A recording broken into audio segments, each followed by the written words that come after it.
Hello, everyone.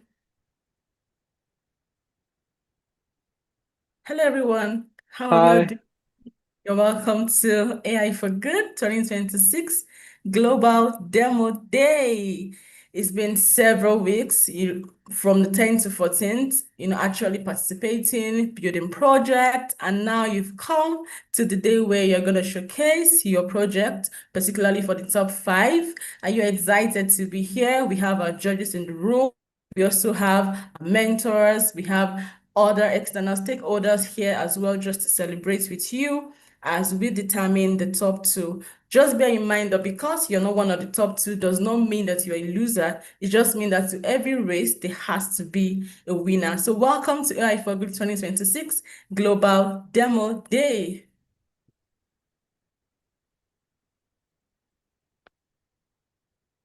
I'll quickly run through the agenda for today. We're going to have the welcome, introduction, a little bit of showcase of just showcasing what has happened during the incubator week. Then we're going to have Team E12 Spotlight just walking us through their project, the judges introduction. Then we have the 2026 finalist project showcase, the judging phase, the award, closing keynotes, and then wrap up. We hope to complete this within 1 hour, 30 minutes. Hopefully this is done. And here we have our host, Elena Sinel, the founder and CEO of Teams in AI. Hi, Elena.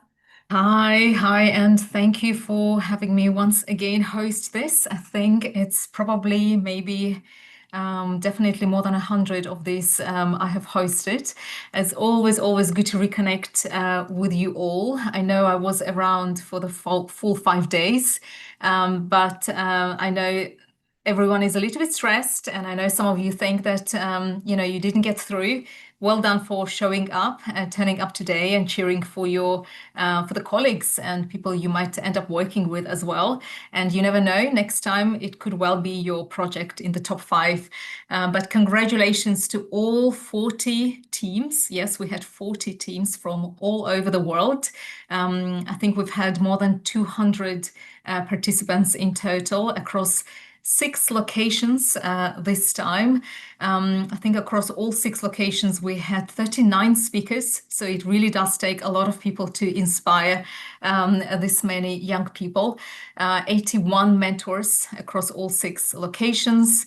And of course, because we were running our virtual global version of this program of AI4Good Incubator, we had 23 countries in total represented. So that's a lot of you, extremely diverse, lots of different opinions. I think we agreed, we disagreed on a lot of matters, but it was really exciting to see everyone grow through this 5-day journey. We built 40 projects. And it made it extremely difficult for judges to look at them and score them. And some projects were just a few, digits away from being in the top five. It was extremely competitive. I never look at projects because I would always give 10, 10 marks to every single one of you and every single project. So I stay away from the entire scoring. So this will be actually my own first time looking at these projects, listening to your pitches. And I'm really looking forward to seeing everyone here present. I know it might be a little bit nerve-wracking, but it's at the same time very exciting because some of you have stepped in for the first time to do this work. And just so you know what you did in 5 days, it's a very well-known methodology called Google Sprint. So some of the most well-known companies like Uber, like Airbnb, have all been born through that system of Google Sprints, and that's what you have been introduced to. But a typical accelerator, typical incubation for companies takes about 12 weeks. So what you've done in 5 days, many companies iterate and go through a much longer process. So we did it. Did this a very in a very quick sprint. 5 days was intense, but I think it was all worth it. And it's always also exciting for me to see young people return. And I've seen a number of you return this year. And some of you have already started your own companies because of the previous interaction with this project. So if you are on the call, Sophia and your team, I know, Remash, we have Kanza from Tunisia.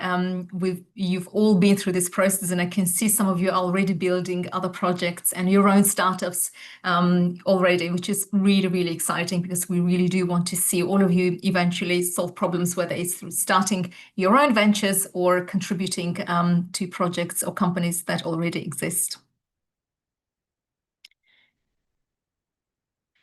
And of course, because we've been monitoring and taking lots of pictures, videos, it's impossible for me to explain and show you everything that has been going on in all of the 6 locations across the world, because we've had this program happen in person in Botswana, in Kingdom of Eswatini, in South Africa, in 2 locations in Ghana, and of course, in Tunisia as well. So lots of different experiences and different challenges that have been tackled through this program. So we have a very short trailer that we wanted to show you, because it's much easier to showcase in images and videos rather than in words. It's very hard to describe otherwise. So I'll just very quickly show you what has been happening in different parts of the world.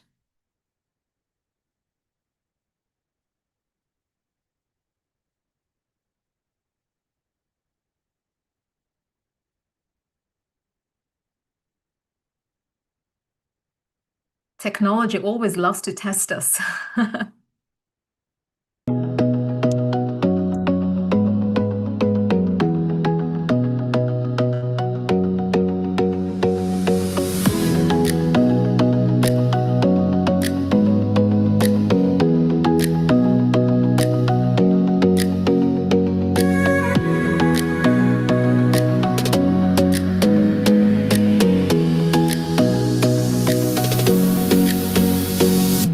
The accelerator really changed everything for me, because I kind of saw all the lessons and the code I was learning in isolation in the classroom being applied to, real world scenarios, industries, real world problems. And I think that made me realize that, the tech and AI world was so much bigger than what I was learning at school. And it was the first time I thought, actually, I can actually, have a career in this. And this is, something that I can pursue forever.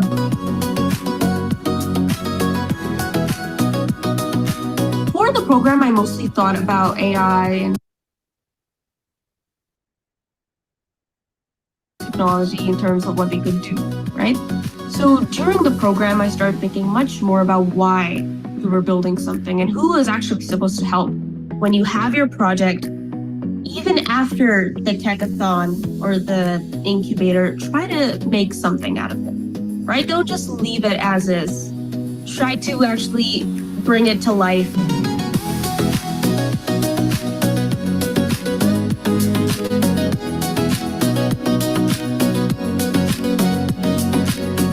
The AI industry, the technology industry, is proving to be as extractivist as other industries as well. So when we talk about industries that are extractivist, we talk about fashion, we talk about oil, we talk about energy sometimes, but technology is proving to be as extractivist. I will say this has been by far one of the most impactful journeys that I've gone through. University is good for getting you, obviously, a certificate and a degree, but what you learn here and what you do throughout these incubation programs and these hackathons, they go 10 times farther. And so I'm believing so far.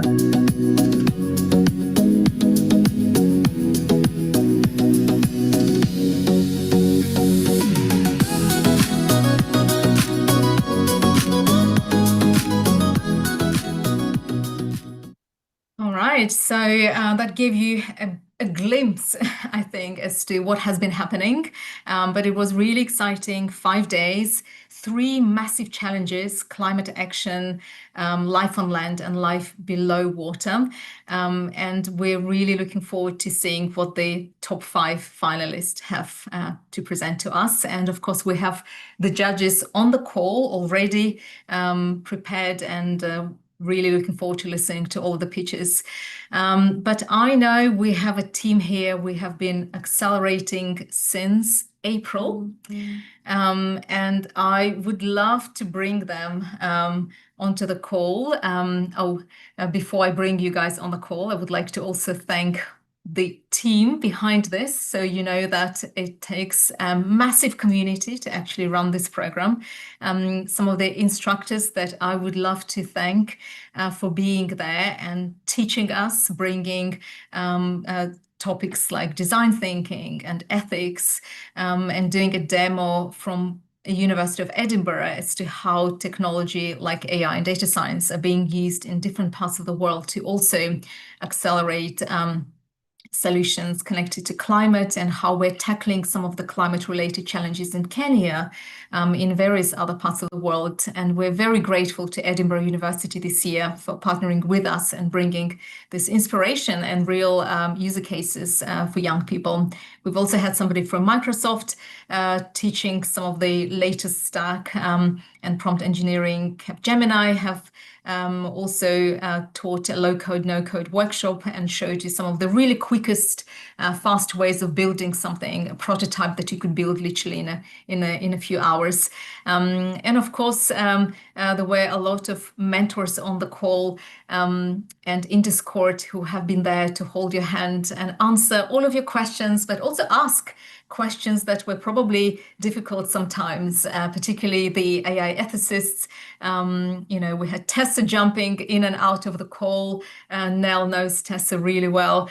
And we just wanted to make sure that we ask you questions that maybe you're not used to answering, but some uncomfortable questions as well about the kind of data you're using and which community you could potentially be leaving behind and whatnot. So all of the mentors had specific expertise, whether they're startup mentors, ethicists, design thinkers, and whatnot. But again, they came from lots of different parts of the world and communities.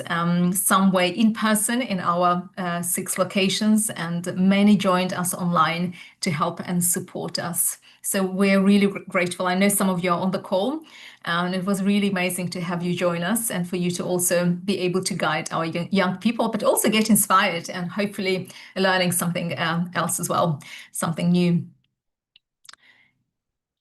And I do believe we have virtual judges to highlight and thank as well. And again, as you will see, judges joined us from lots and lots of different companies. And it's been amazing to have that oversight and have the opportunity for judges from the industry to look at your projects and give you some feedback. That feedback is really valuable. So please do check that feedback and see if you are able to implement some of this feedback. And you might disagree with some of it as well, which is totally fine and normal. But if you feel like that was valuable feedback and you're able to implement this, do take this on board, because these are people who have been in the industry for a long time and they have been building projects or advising on projects. So, some of the feedback I've seen was very, very detailed because they really do care about what you're building. So thank you to all of the virtual judges, whether you're watching this live right now or whether you're watching this at home after this live showcase. We're very, very grateful, and we will be tapping into you and asking you to help us again, because we'll be running a much bigger campaign in February, March. Last year, this campaign reached 9,000 young people. We have even bigger ambition this year. So we will definitely be asking the industry to please help us once again and commit your time in helping us inspire that next generation of responsible innovators, I would like to think. All right, what's on my next slide? And yes, the next thing I would love to highlight and just thank our ambassadors. So these are the ambassadors who have been with us. I believe Langili has been with us for 3 or 4 years, and Monia as well from Tunisia. Monia is a teacher, so it's very rare and to find a teacher who will really see you and will want to bring every program that we run into her own classroom. I really wish all teachers across the world could see this as an opportunity, as something that's valuable, and not only see this, oh, will this help our children get their top GCSE scores or A-level scores, but actually it's an opportunity that helps you develop your life skills and working together, critically thinking about problems, solving real problems, working with the industry. And it's a shame none of this is taught in schools, but every now and then we come across an amazing teacher like Monia, who is always looking for content like this to bring to her students in Tunisia. It's an ordinary school, and they always inspire us with everything they build. So thank you, Monia, for taking a step into sort of this direction, helping us by bringing this program this time to Tunisia face to face. So I know how not easy it is to navigate lots of different mentors and logistics, but we've seen how you've done this, and it was just amazing for the first time to see Tunisia doing this. Langile is an expert. She's actually managed to execute 3 programs this summer, and I don't know how Langile does that. I have to learn from Langile. But she's organized a program in Botswana at the university and Kingdom of Eswatini for the 2nd time, and also South Africa. So she's one of our most devoted ambassadors, and she brings this program every year to her communities. And this was the first time we did this in Botswana. We've never ever had any children in Botswana learning about AI and data science, ethics and whatnot. So thank you, Langile, if you're on the call. We're really grateful that you have managed to do this for the 2nd time in a year now. And Philemon in Ghana and Patrice in Ghana as well. We had 2 locations doing this in Ghana simultaneously. And we're incredibly excited to see again you as ambassadors doing this and taking this forward. So this is the first time we've had multiple locations participating at the same time as we were doing this online. So all children were tuned in to workshops and talks. And of course, our ambassadors were facilitating a lot of the hands-on work on the ground. So it is quite something. I think all of you, I think, have done incredibly well supporting your children. And I just know how not easy it is to do this in person, because I've done this in person for many years, since 2017. So I know what it's like to even work with 20 children, let alone, 30, 40, 50. So well done. Well done. Thank you, Philemon. It was really amazing. I really enjoyed interacting with the students in your class. All right, so on this note, and that just means I bought you a little bit of more time, Team Eat Well, a little bit of a story about this team. They are based in Texas, in the US, and the team were the winners of our International Women's Day Techathon 2026. I keep referring to it as last year, but it actually just happened. And the team was really brave. I think there are 4 of you. Victoria, you're now based in Europe, a little bit closer to us all, but the team based in Texas, the 3 girls, I know that you're all still working together. And we don't always do this, but I loved this team so much, and I loved what they were building, that I offered them an opportunity to get accelerated and incubated as part of the incubator that tackles typically climate. We felt it wouldn't be fair for them to compete, because they already have a fully fledged project, more or less, but we wanted them to be pushed a bit further in their research and actually meet the people they're building for. So we pushed them a bit further in this program, surrounded them with amazing mentors, like Natalie, who's also based in the US. And we were hoping that the team could share their experience of what it is that they're building right now, whether there was a pivot. I love pivots as well, whether they've learned something new, and where they are in this journey. And I'm still keeping an eye on you ladies, because I would really love to see that project through. And it is my commitment to make sure that even after this program ends, I would love to surround you with further mentors and just see how far we can take you, because it is a really exciting project. And I know it's only starting in Texas, but I'm hoping at some point it could scale and grow into other parts of the US and possibly further as well. Over to you.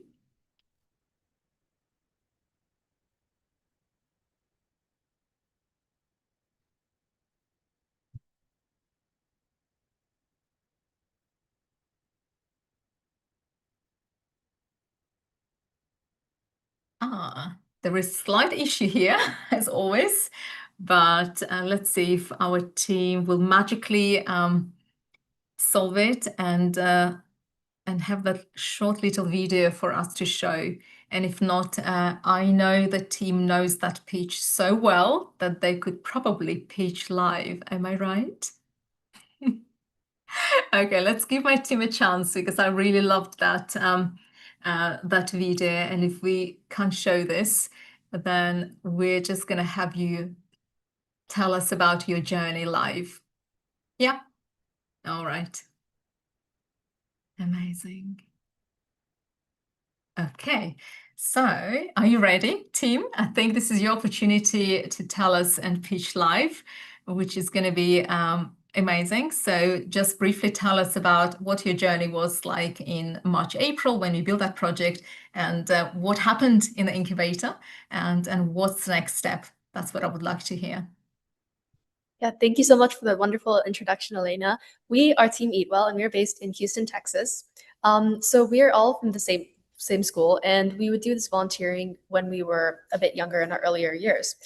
We volunteer at the food bank, and we realized that a lot of the options there weren't necessarily very healthy. When we learned more about the underlying problem of food deserts, we realized they're incredibly prevalent in Houston, our home city. So during the IWD International Techathon, we decided that we wanted to create an app addressing this. Now, a lot of us are really interested in science, so we tried to incorporate more of a scientific aspect to it, and we realized that there's a lot of different factors that can affect how people metabolize different foods.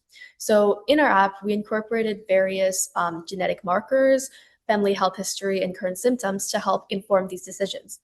Additionally, there's also these various socioeconomic constraints that we wanted to also include so that we could make this app more realistic. Because if you give someone a meal plan, they might not be able to follow it for a sustainable amount of time. And that's what we wanted to help fix.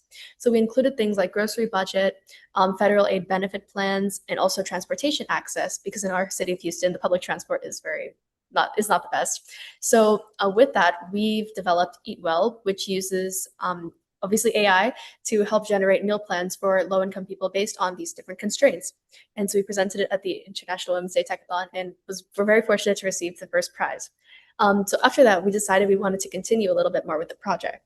Yeah, so since the Techathon, we've been talking to a nutritionist who's based in Texas, and she's been helping us to verify the problem, and she'll continue to work with us to ensure our solution is providing accurate information. And then also, we're going to be improving our ethical considerations, and we've also developed a strong business model and plan that we're going to be using going forward as we want to launch our pilot program.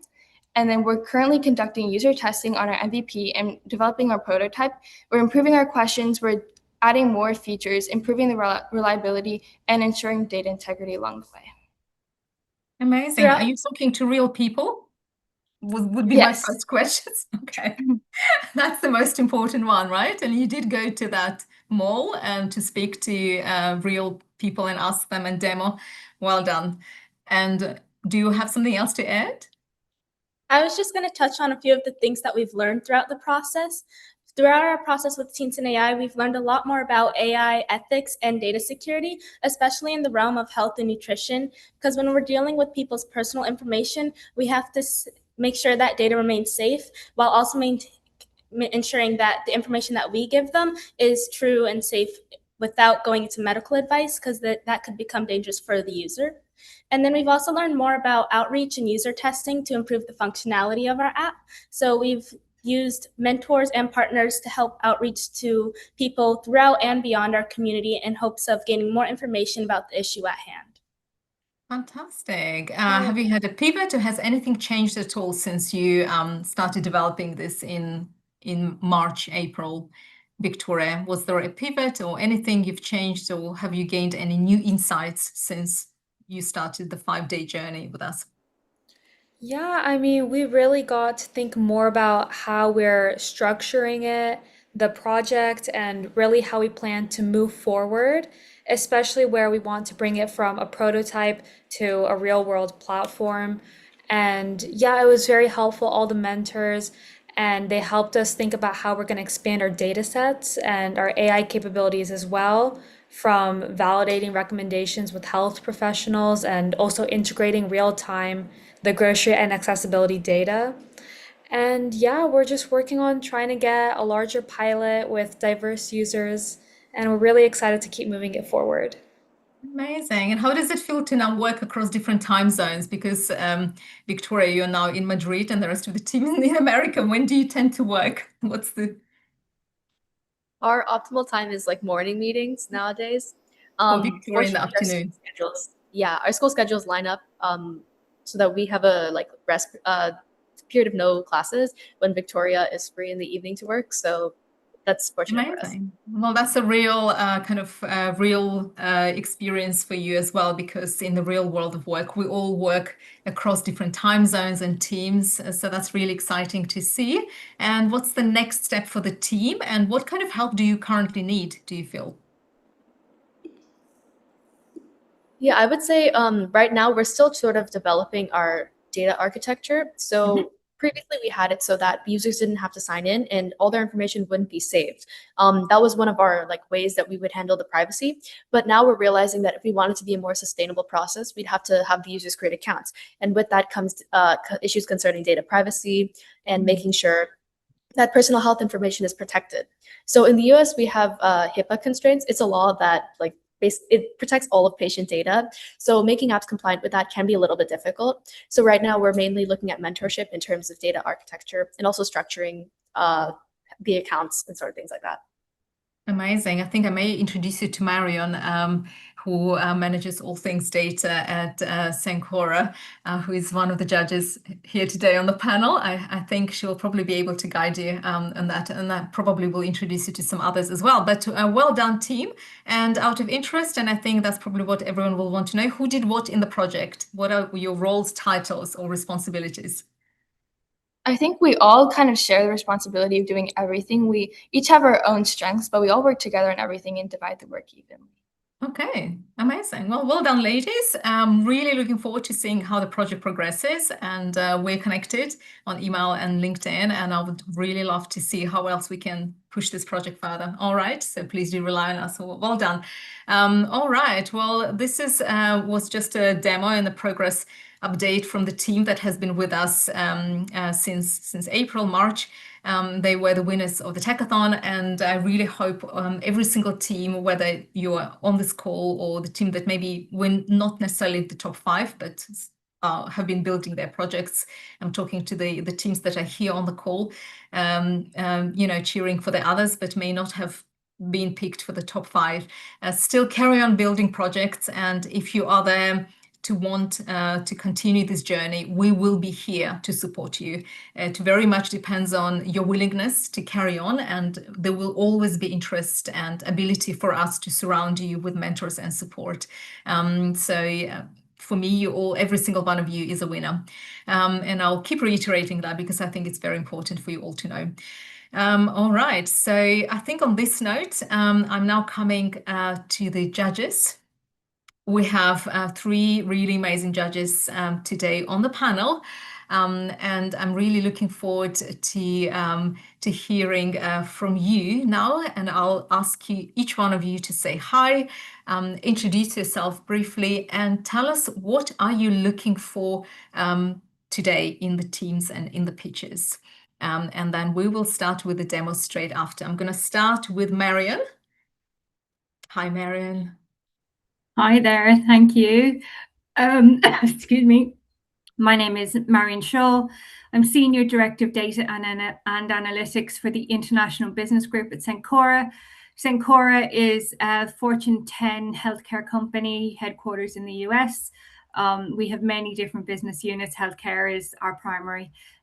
We really like to make positive, healthy impacts on people's lives. I've been in data and analytics for quite some time. I'm a very big advocate for women in data, young people in data. I think it's absolutely amazing to see more people getting into it. I was so impressed with the semi-finals. You guys are producing things that people on my team wouldn't even think about, which is absolutely awesome. Very interested in how you've thought about the problem, how you've approached it, what hurdles that you've faced and how you've gotten over them. It's almost more important to find hurdles and get over them than it is to have a perfect first time. application. So I'm really looking forward to it. A big fan of AI ethics, data ethics, and all things that make a positive impact. So yeah, can't wait, guys. Oh, they had the whole day of ethics. Hopefully, you will appreciate that. And on this note, I'm going to come to Nell because, in her capacity, I specifically asked. I was looking for an AI ethicist to join us as judge. We always have somebody who specifically looks after the AI ethics function. And for me, this particular judge is Nell today. So, Nell, would you like to say hi? And thank you for accepting our invitation, also at very short notice. Absolutely. I was going to say I'm loving all the mention of AI ethics so far. It's making me very happy. So I'm Nell. I'm an applied AI ethicist at Capgemini. And prior to that, I did 4 years at Accenture as a responsible AI specialist. So I've been in the industry now for about 4.5 years, but I've been researching it more informally for about 8. I think the program looks absolutely incredible, and I'm really looking forward to seeing what the teams have put together in the 5 days, which is an absolutely incredible amount of time to put anything together, let alone a full demo and a full pitch. In terms of what I'm looking for, I think I'm looking for how have you made your solutions safe for the people that are using them, and what kind of considerations have you had regarding your audiences and the impacts your solution might have on those audiences, whether those are positive or negative impacts.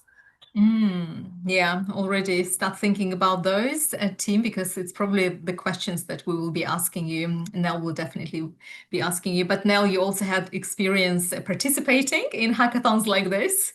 Yeah. So Nell can feel you. So every single team, she knows exactly what it's like to compete because she was on the other side as well. So she will have empathy for your experience. So don't worry and no need to stress. But she's now in the position to also ask you some of these questions that I know you all were asked to think about. So there will be no surprises in this demo. So everyone, do not worry. And last but not least, Manish. Yeah, hi everyone. First of all, thank you for the opportunity to be participating in this. This is absolutely a privilege. From my background perspective, I am Chief Operations and Transformation Officer for PA Consulting Group.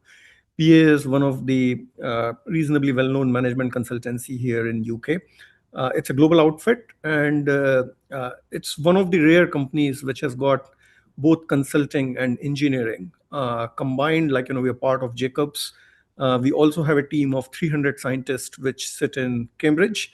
So therefore, we absolutely love everything to do with science and everything where science can be applied to make human lives better, which makes me really happy to be here. In terms of what I'm looking for, I'm genuinely looking for a lot of ingenuity, a lot of passion, and a lot of entrepreneurship from these teams.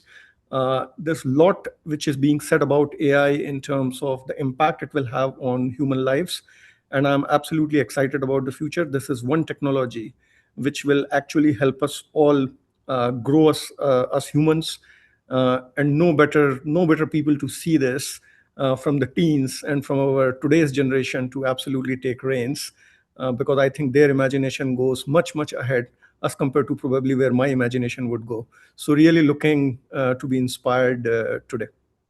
Amazing. Yes, I think we have 5 teams. Hopefully, this will be incredible inspiration for all of us because they worked really hard for 5 days. So I believe I bought enough time for the first team to now present their project. Let's move perhaps to the next slide. To also to remind you, of course, I have to kind of reiterate the judging criteria. I know the judges already have got their score sheets. I highly recommend scoring teams as it happens, so that you don't have to wait until 5th team to look at the first team. So my advice would be to have that sheet in front of you already. And as you listen to the pitches, you will already have an idea of how they score in the following criteria: innovation and creativity, problem solving, social impact, design and technical complexity, commercial viability, and ethical considerations. I will not go into the detail here because we had a whole workshop with kids on how to make sure we include all of this into our pitch. The judges have the guidance in the score sheets. Do take a look. And of course, all of this would have been considered in every pitch and presentation, but it will be down to the demo day judges scoring you all live. And with the prizes, this is a competition. It is pretty competitive. So the top winning team will receive $500 vouchers. We're not specifying which ones because you all are based in lots of different parts of the world. So Amazon does not exist everywhere. And we will have to see what we can find in your location. I know in South Africa it's Takealot, in Kazakhstan it's something else, in North Africa or other parts of Africa it will be something else, but it will be the value of that with a gift voucher per team, and of course free access to all of our AI adventure courses. So the entire membership will be offered to all of the team members completely for free. And the runners up, it's a $300 equivalent voucher per team. And again, it's the same. We're not giving cash because it's restrictive to send cash to some countries. So it's going to be vouchers, and it could be Android, Apple, but it could be Amazon or something else equivalent in your country. And we will figure it out. It will be for my amazing team to Google and research and stay in touch with you to know what type of vouchers will be suitable. That in itself is quite a big process for us, but I know we will figure it out. So on this note, I do believe we are ready to listen to the very first pitch, and the first team that will be presenting is Team GAM from Philippines and Pakistan. Yes, and they worked together for 5 days, and the team, you should be already on the call. If you are ready, we will play your video pitch, and you will then be available to answer the questions that the judges will have for you at the very end of your video recording. Yes, I can see you're spotlighted and highlighted. Amazing. Let's play. Welcome to WildSense, an AI decision intelligence that helps conservation teams prevent dangerous encounters between people and wildlife, presented by Team GAHM. Conservation teams receive data from multiple sources, but translating that information into timely decisions remains challenging. Over 500 people die each year in India due to human-elephants conflict. Over 500,000 marginal farming families are affected in India because of this. Over 100 elephants die each year in India due to human-elephant conflict. We did a survey with 55.6% being from environmental and wildlife backgrounds and 44.4% being from CS and AI backgrounds. 62.5% said detecting wildlife threats before they become serious is a major challenge, while 37.5% said too many alerts can make it difficult to prioritize, being the most immediate attention. 6 out of 8 respondents found detecting changes early difficult. What is our solution? We present WildSense, an AI-powered decision support platform that transforms fragmented monitoring data into prioritized, explainable conservation actions. Instead of creating simply more alerts, WildSense integrates existing monitoring systems, identifies emerging risks, prioritizes limited resources, explains why a risk is increasing, and recommends next action. WildSense is an intelligent early warning engine. Our operational dashboard monitors high-risk incidents across the Bandipur corridor, tracking farm zones, reserve boundaries, and live telemetry. For example, we have EVT 1042, which flags an urgent 87 high-risk elephant herd heading toward farms at dusk. Rather than keeping an opaque score, our engine explains all 7 telemetry layers so each ranger can claim the alert and dispatch patrols immediately. With one click, here, we broadcast localized plain language SMS alerts in Kannada and Tamil to registered villages, giving farmers vital time to protect their crops before closing and recording the outcome. WildSense also features honest uncertainty, so when sensor data is missing, on example, EVT 1045, the engine penalizes the score rather than guessing, so keeping the human operators in full control. Finally, we also have our live sector roster and notification feed, coordinate rangers in real time across units, protecting human livelihoods and advancing SDG 15. This highlights the positive impact of WildSense on communities, wildlife, and conservation teams. For communities, it provides earlier warning and helps reduce crop loss. For wildlife, it supports earlier intervention and reduces retaliatory killings. For conservation teams, it enables smarter deployment of resources and improves operational efficiency. Model shows how WildSense creates value and generates revenue. Our main customer are forest departments, protected area authorities, and conservation NGOs. We earn through annual subscriptions, pilot programs, and government or NGO contracts. The platform helps organizations reduce alert fatigue, use resources more efficiently, and prevent conflicts earlier. Ethical AI and responsible deployment. Here we explains how WildSend will use AI responsibly. We focus on protecting people's data, keeping rangers' involvement in decision making AI predictions transparent and fair, and continuously improving the system. The goal is to make sure the AI is accurate, safe, and helpful without causing unnecessary alerts or harm.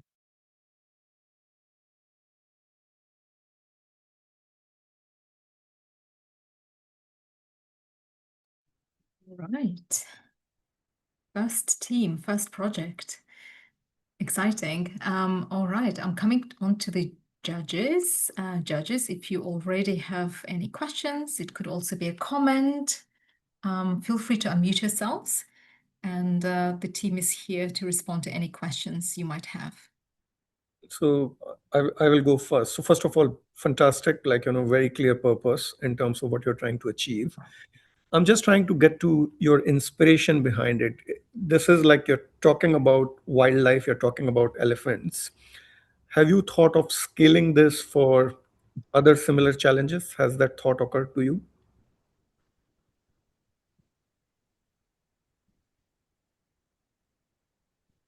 Okay, maybe I can answer this question. Maybe I can answer this question. Yes, right now our first priority is scaling it starting from elephants, but as we validate it first, then we will expand it to other species and then to other parts of the world as well. Okay, thank you. Nell, do you have a question or a comment? Go for it.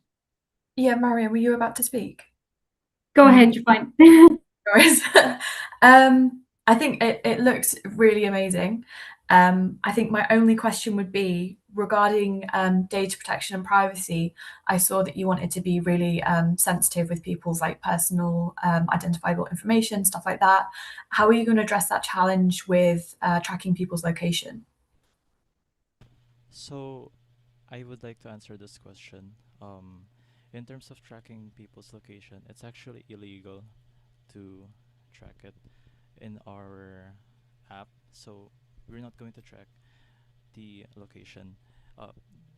There's this specific law in India that states that in terms of the location, it doesn't have to be precise because we're just still trying to preserve the animal within this area. So to prevent hunters from arriving as early as possible to target that specific animal. So in terms of the location, we're still concealing it.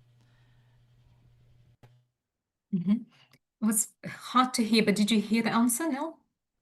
I think I got most of it, yeah. You got. Do you have any other questions or comments around? Okay. I think that was my main one. Like I say, I think it looks really incredible, and I love the way that you guys are addressing this problem. All right, Marion, go for it. Yeah, I think this looks really good. The interface was very clean.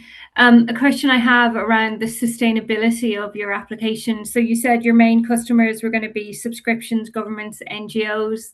Is it going to be, when you talk about subscription, is it on a monthly basis, or are you planning to, do it on the number of alerts, or however? How are you planning to address the sustainability of your application? Yeah, we are planning monthly subscriptions and the first time installation subscription, and then the monthly subscription for each time, not for every alert. All right.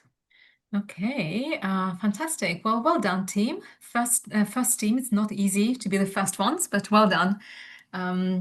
Fantastic. Let's move on to the team 2, the second team. If we are ready and the team is ready, let's just check the entire team is on the call for any questions that will follow. Okay. EcoMind.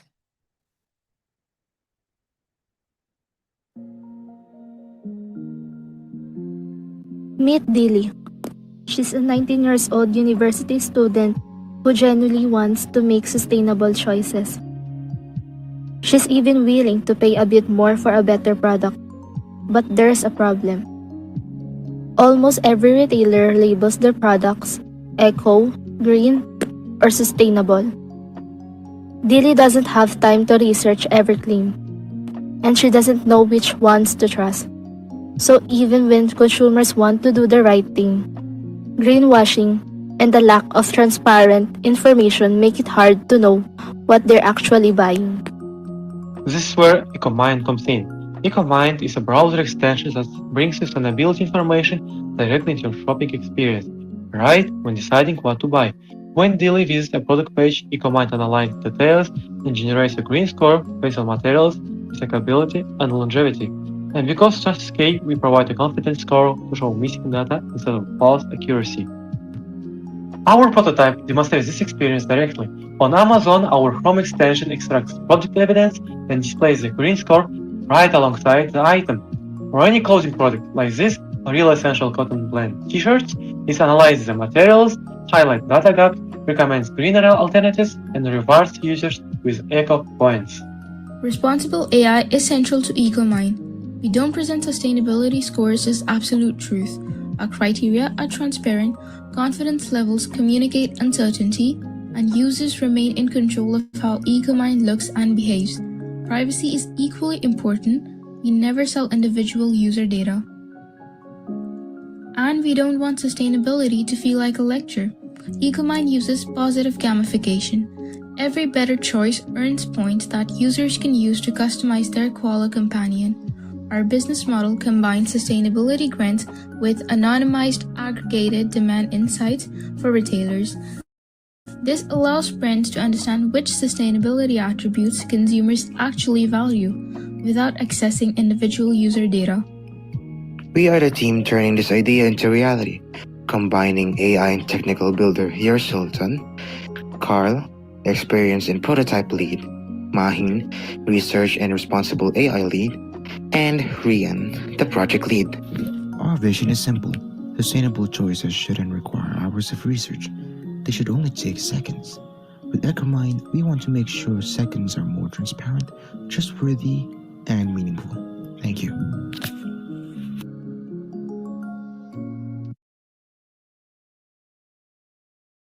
Right, amazing. Another incredible project. Well done, team. Judges, and let's spotlight the team. I think they should be on the call, but I cannot see them.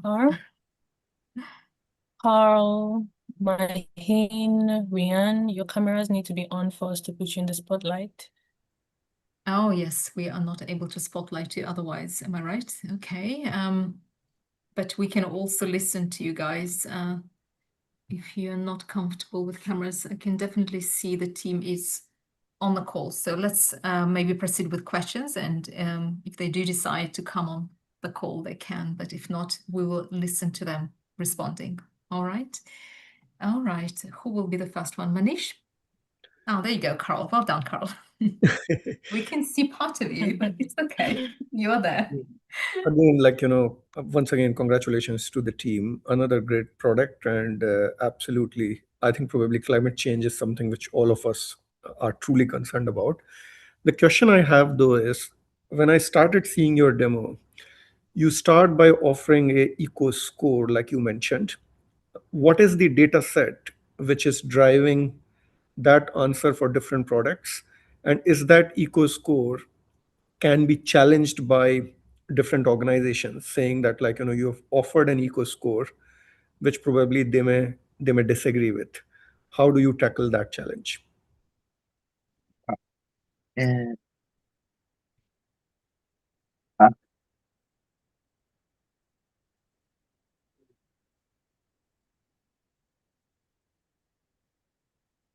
Right. well, Carl, you're on mute. Do you want to unmute yourself?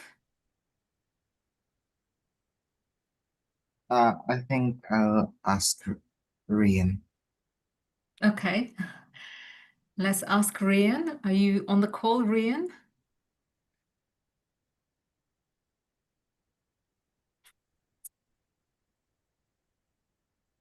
Eva, this is your team. I can see the mentors from this team.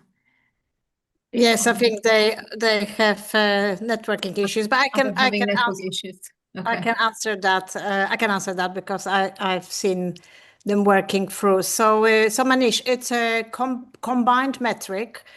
It takes estimates from 3 different regulatory indexes that value different type of fabrics. So from virgin cotton all the way to recycled cotton with grading in between. The same for polyester. It also uses the grading for mixed polyester and cotton. It has got separate index for loaded for transport. So obviously local and train transport best all the way to carrying things by plane, which is increasingly the case, unfortunately, with fashion. It also takes consideration quite granular index of packaging. So we discovered that Amazon packaging is actually pretty recyclable and very eco-friendly.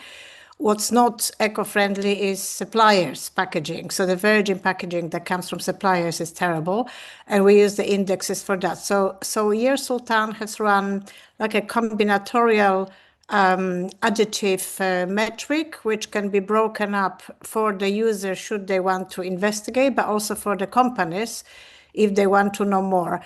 They also developed confidence scale. So if there is certain data missing, if the fabric is unusual or there's no data, that's signaled on the app by lower confidence score to communicate clearly where the data exists and where it doesn't, where it's estimated.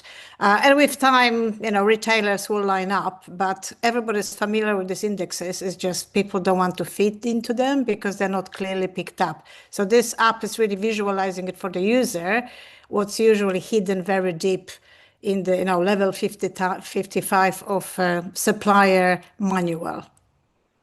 Thank you. Marion, do you have a question or a comment? Yeah, I think it's a really good idea. I have a question. You said this is a browser extension. Given how security is going these days, how are we going to get over the fact that quite a lot of places won't allow you to install browser extensions? Have you got a plan for that? Maybe the team has an answer. Eva, let's check again. Carl, are you able to answer, to respond to that question? Or any of the other team members? Year Sultan might have answered. We looked at a number of different options. So if he's on the call, are you on the call, Year Sultan? Oh no, he's in Kazakhstan, so a bit tricky. But the answer is that these days it's a Chrome extension for now, and Google is very supportive of eco solutions, and they already been actually accepted to the prototype of the Google Chrome, I think yesterday. So this is on a very good way to land, at least for the Chrome users. And in my experience, once you get with Chrome, then the others will accept it as well. It has been quite heavily tested from cybersecurity point of view, so I think it should be fine. Brilliant. And I had one other question, if that's okay. It's related to Manish's question on the data score. So, it talks about using the data to calculate the score. How do you make sure that that data is correct? Because, what might happen, right, is after a while, some manufacturers might figure out if they put like polyester down, they're going to get a lower score. So they might actually fudge the information very unethically. But they might. So how do we ensure that the data that we're mining about the product is accurate so that we do give the best we can? This is a very good question, which has got a better answer now than it was a year ago. So what's happening now, it's possible to test chemically the composition of polyester and establish quite firmly what degree of recyclability it has. So what we're looking at, some of these indexes actually run by external bodies, which do mystery shopper drops and basically testing the components while they actually arrive to the final destination. It was not really possible. It was very expensive until a couple of years ago. Now it's becoming, the lab is like portable and every warehouse can have it. So we're getting to the point where all the lying and cheating, which obviously goes on very significantly, can be picked by the chemical analysis on our end. Thank you. Right. Nell, do you have any questions? Yeah, absolutely. Firstly, I really love the storytelling of your guys' pitch. I thought it was really cool. And I really like that you have a responsible AI lead as well. I really love that that's embedded into your guys' thinking. And like you say, it's not an afterthought. Obviously, sustainability is at the core of all of this. And I know that using AI is obviously has its sustainability impacts, and the kind of sheer amount of data that you'll be mining and processing will mean that ultimately you will be using a lot of water, the kind of associated costs in terms of deforestation and having to build data centers. So I was wondering if there was any sort of kind of offsetting of that you were planning to do as you release this. Again, I'm just Eva, let's just check. Maybe the team is on the call.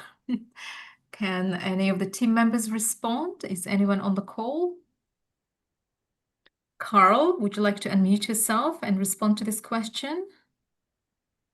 I think the problem is that the Philippines is 1 in the morning. Sorry. Can you What was the hear us question? okay? Did you hear the question, Carl? What was the question? I'm sorry. My No, would you internet be is a able to little. summarize it again so that he can hear it? Yeah, absolutely. Basically, sustainability is at the core of the solution, right? And using AI has a lot of environmental impacts. And I was wondering if you were doing any work to offset those environmental impacts as you produced and released the application. Carl, did you hear the question? Oh, yeah. So the model we're gonna use for evaluating these data or processing these data is going to be as optimized as we possibly can. So we wouldn't need as much cooling system or any environmental impact, since it's just going to be as light as any other program in any of other computers. So it wouldn't be that harmful as people would think. All right. Nell, a comeback from you or a further question or? No further questions from me, no. Okay, cool. All right. Thank you, team. Thank you, Eva, for your help as well. I know the team has had some technical issues and everyone is tuning in from different parts of the world. This is the reason why we're playing the video instead of doing a live pitch, because it would have been harder had we allowed for the live pitches, but that's okay. All right. The third team we've got ready and hopefully on the call, but well done so far, 2 teams. We're ready for team NeoGen AI. NeoGen AI, focusing on doing SDG 13 about climate change. We'll be using AI-powered climate agriculture solutions for small farmers in Eswatini. So our problem statement was unpredictable weather, especially for small scale farmers using with unpredictable weather, water uncertainty, crop stress, and farmers' risk.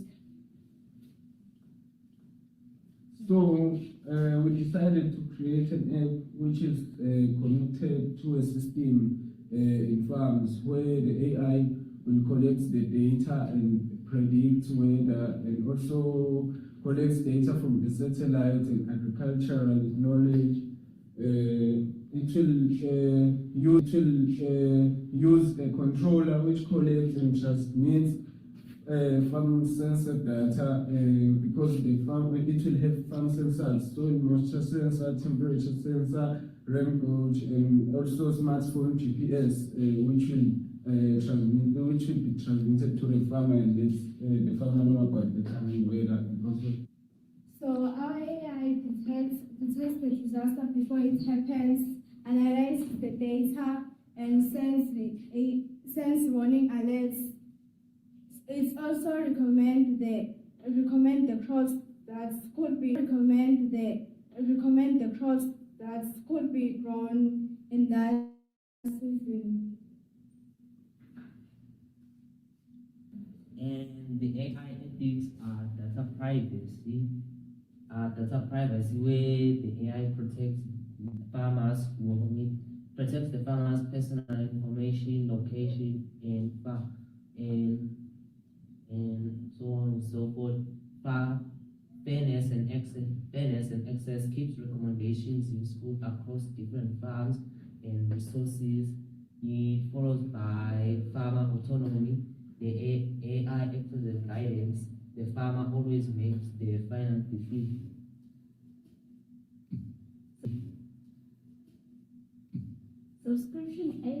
Subscription fee 45 mRNA, installation fee 120 mRNA. This is the completed analysis. This is our team.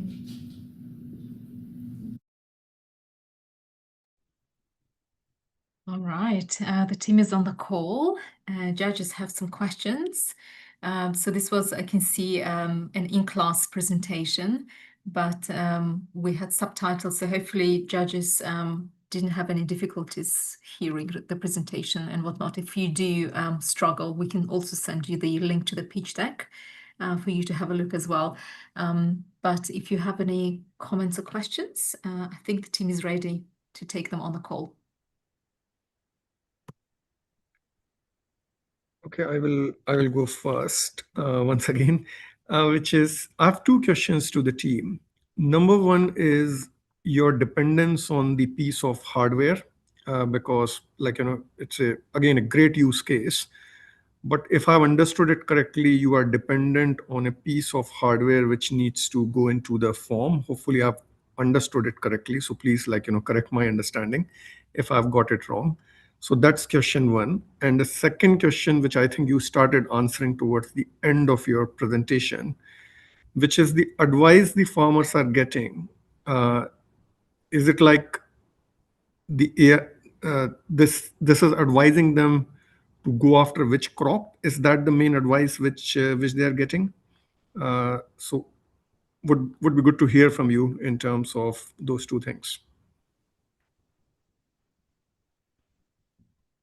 Right. Who will be able to respond to this question?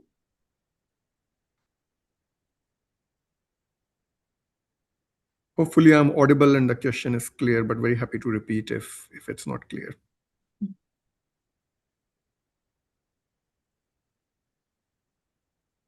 Team, anyone able to respond to that question? Please repeat the question. Right. So let's go one after one. Let me not say two questions at one go. So just one question, which is you mentioned that there is a hardware piece which is involved in this, as you show in your design. How much is the dependency on that? So are we expecting that piece to be used in multiple forms, which are, is that the case, or how will that be used?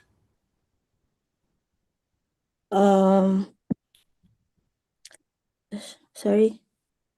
Our dependence is moderately to high because the app relies on accurate weather and climate data, internet connectivity, and AI systems. However, we can reduce this dependency by using multiple reliable data sources, offline features where possible, and regularly updating our systems. Okay. And you had the second question, Manish? Yeah, and the second question was, so the advice the farmer is getting, it is predominantly around what crop they should go for. Is that correct? Yes. Okay. Thank you. Okay. All right. That was fast. Sorry. Was that a comment? Did you want to add something? Yes, I Go wanted for to it. add something. Go for it. So, for the purpose of obtaining the data for the farmers, we will collects secondary data from the internet, so that the farmer, you find that in the internet, there are advices for farmers. So the app will also provide this data from the internet. Okay. All right. Thank you so much, team. Now, or Marion, questions from either of you? Marion, go for it. Yeah, I had a question around the hardware as well. So, the installation fee is quite large. Is that for a single farm, or is that multiple pieces of hardware on the same farm? It's going to be multiple pieces of hardware in the farm. Okay. And I mean, just looking at how often things break in my house, how often would they need to replace those sensors? I'm quite not sure. Okay. It's just my children are disasters. They break stuff. Just asking. But I think it's really important that you put the human in the loop and the farmer gets to make the final decision. That's really, really important. Thank you. Okay. All right. Now, I definitely echo what Marion said. I think it's really important that you guys have the human in the loop, and I'm really glad to see that you guys have that. I think my question would be, again, as Marion mentioned, the installation cost and also the maintenance fee is quite hefty for this. And I was wondering what the specific benefit of using AI for this is, as opposed to the farmer just kind of using the weather app and the internet. Why would they want to use AI specifically for this, as opposed to their own knowledge? Great question. Who will respond to that? Sorry. Yep, go for it. The AI helps us analyze large amounts of weather and climate data quickly, identify patterns, predict potential risks, and provide personalized advice to farmers. Okay, and also I think I saw the sort of the currency as USD, but I think the currency was local. It's just how the subtitles have translated the currency from South Africa, sort of money currency, to US dollars. That's what I noticed. Am I right, Langile? You were kind of our local ambassador. Can you clarify? It's not going to be like $45,000 to install, right? I almost fainted. No, it's not $45,000. It's actually 45 emalangeni and 120 emalangeni, I think. And So what is that that in dollars or pounds? 120 emalangeni, you are looking at just under $10, and the other is $5. So it's literally very, very affordable. The team was looking at that because the smallholder farmers in Eswatini don't necessarily Wouldn't be able have to afford, yeah. I was looking and I'm like, oh, the subtitles just put the US dollar, and I thought, really? And then I looked at the deck at the same time. I thought, oh no, it's in local currency, and I don't know what the local currency is in Eswatini. But they mentioned it, and it's just not familiar. I'm so ignorant. I need to educate myself better. But well done, team, and thank you, judges, for your questions. I just wanted to clarify that. All right, what's the next team? I think they are ready as well. CyberGrove Labs. Hi everyone, we're Team 20, CyberGrove Labs. This is biomining drones for marine plastic recovery, combining computer vision and biotech to clean up our oceans. Floating ocean plastic patches are massive and nearly impossible to track. Manual cleanup crews are slow, costly, and can't cover open water. That pollution is directly harming marine biodiversity and coastal fishing livelihood. And municipalities have no verifiable data to prove their cleanup efforts are working. Every year, about 8 million tons of plastic enter the ocean, and most of it is never recovered. That's a direct hit to biodiversity and to the coastal economies that depend on clean beaches and healthy waters for tourism and fishing. Our solution has 3 parts: AI detection, computer vision on satellite and drone imagery maps pollution and plans routes. Biomining. Bio-encapsulated bacteria safely digest microplastics into harmless biomass, and impact reporting verifiable cleanup data that lets clients earn carbon and biodiversity credits.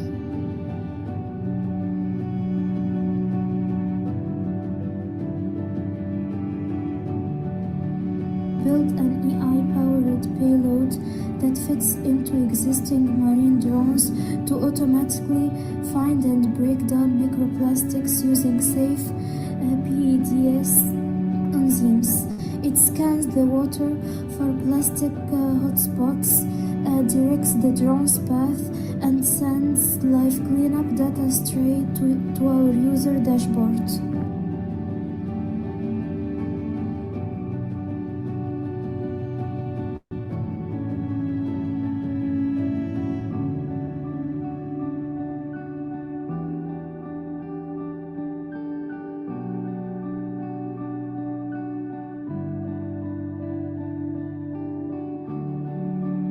Here's how it works in practice. The AI dashboard spots plastic patches and recommends deployment routes.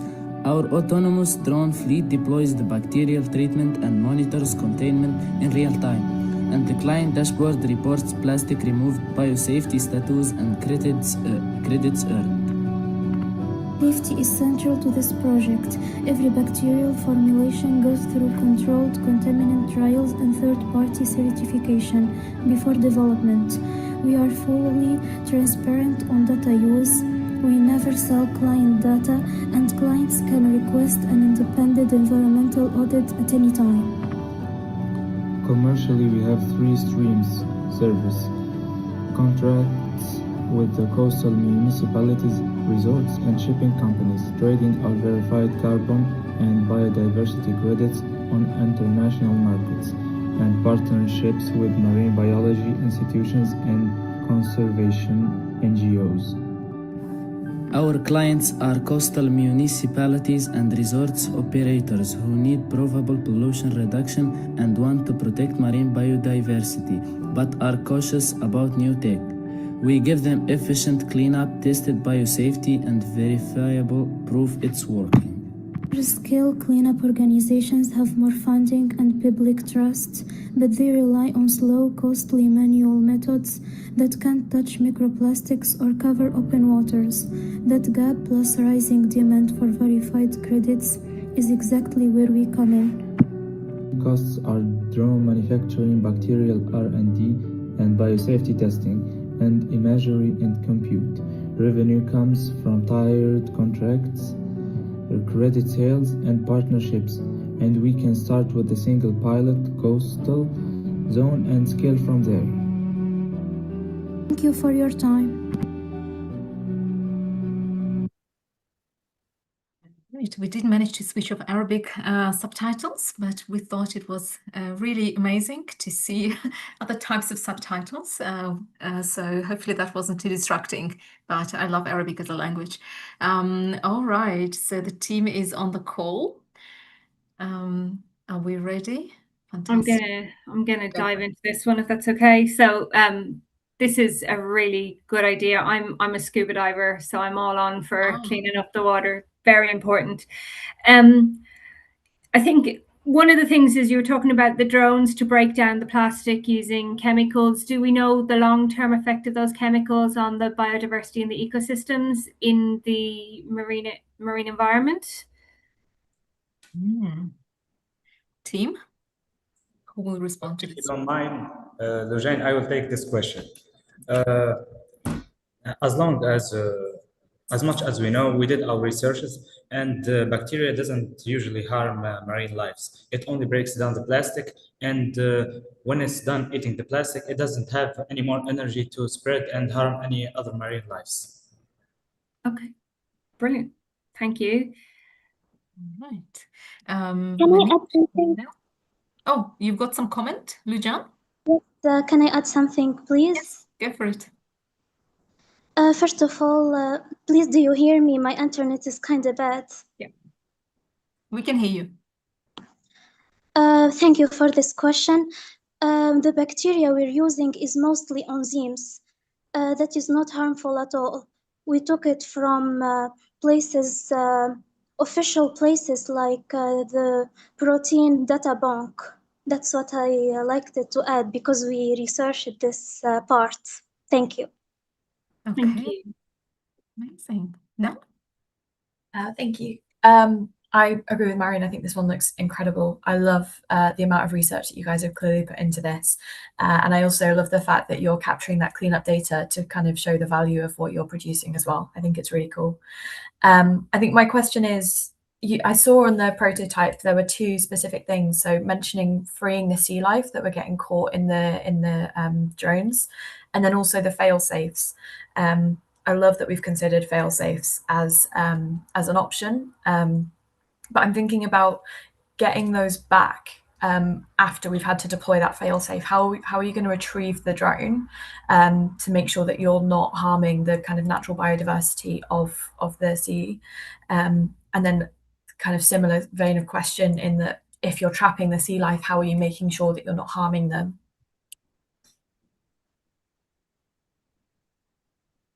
Who will respond? Team? Once again, thank you for this question. To ensure marine life and ocean ecosystem are protected, we will use, in our drones, we'll use computer vision and AI-based image recognition to distinguish plastic from marine organisms. And low frequency sonar, they will be we will put them underwater. They'll be designed at frequency ranges that get minimized under interference with marine mammal navigation. Amazing. Thank you so much. Thank you.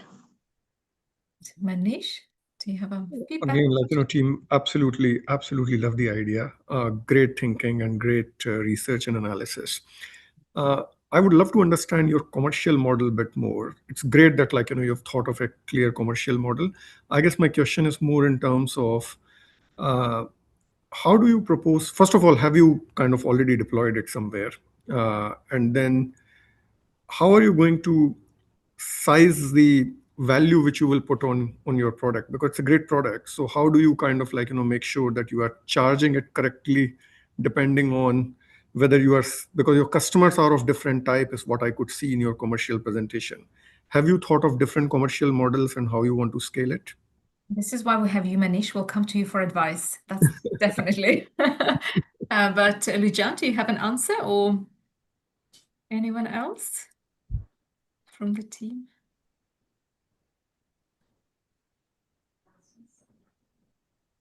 Can I answer this question? Go for it. Our customers, they are the marine. Is my internet? I'm not. The internet is kind of bad. We can hear you. It's okay. You can carry on. Hello? Yes, we can hear you. Lujan, we can hear you. Carry on.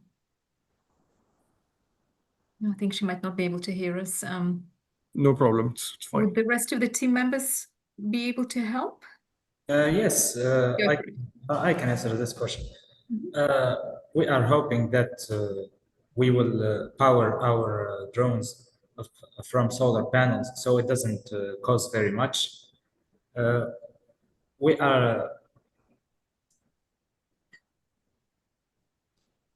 are planning to make different units with almost 20 drones, so it can cover much space and make better results. But about the marketing part, I think Lujan have the complete answer. Lujan, can you hear us?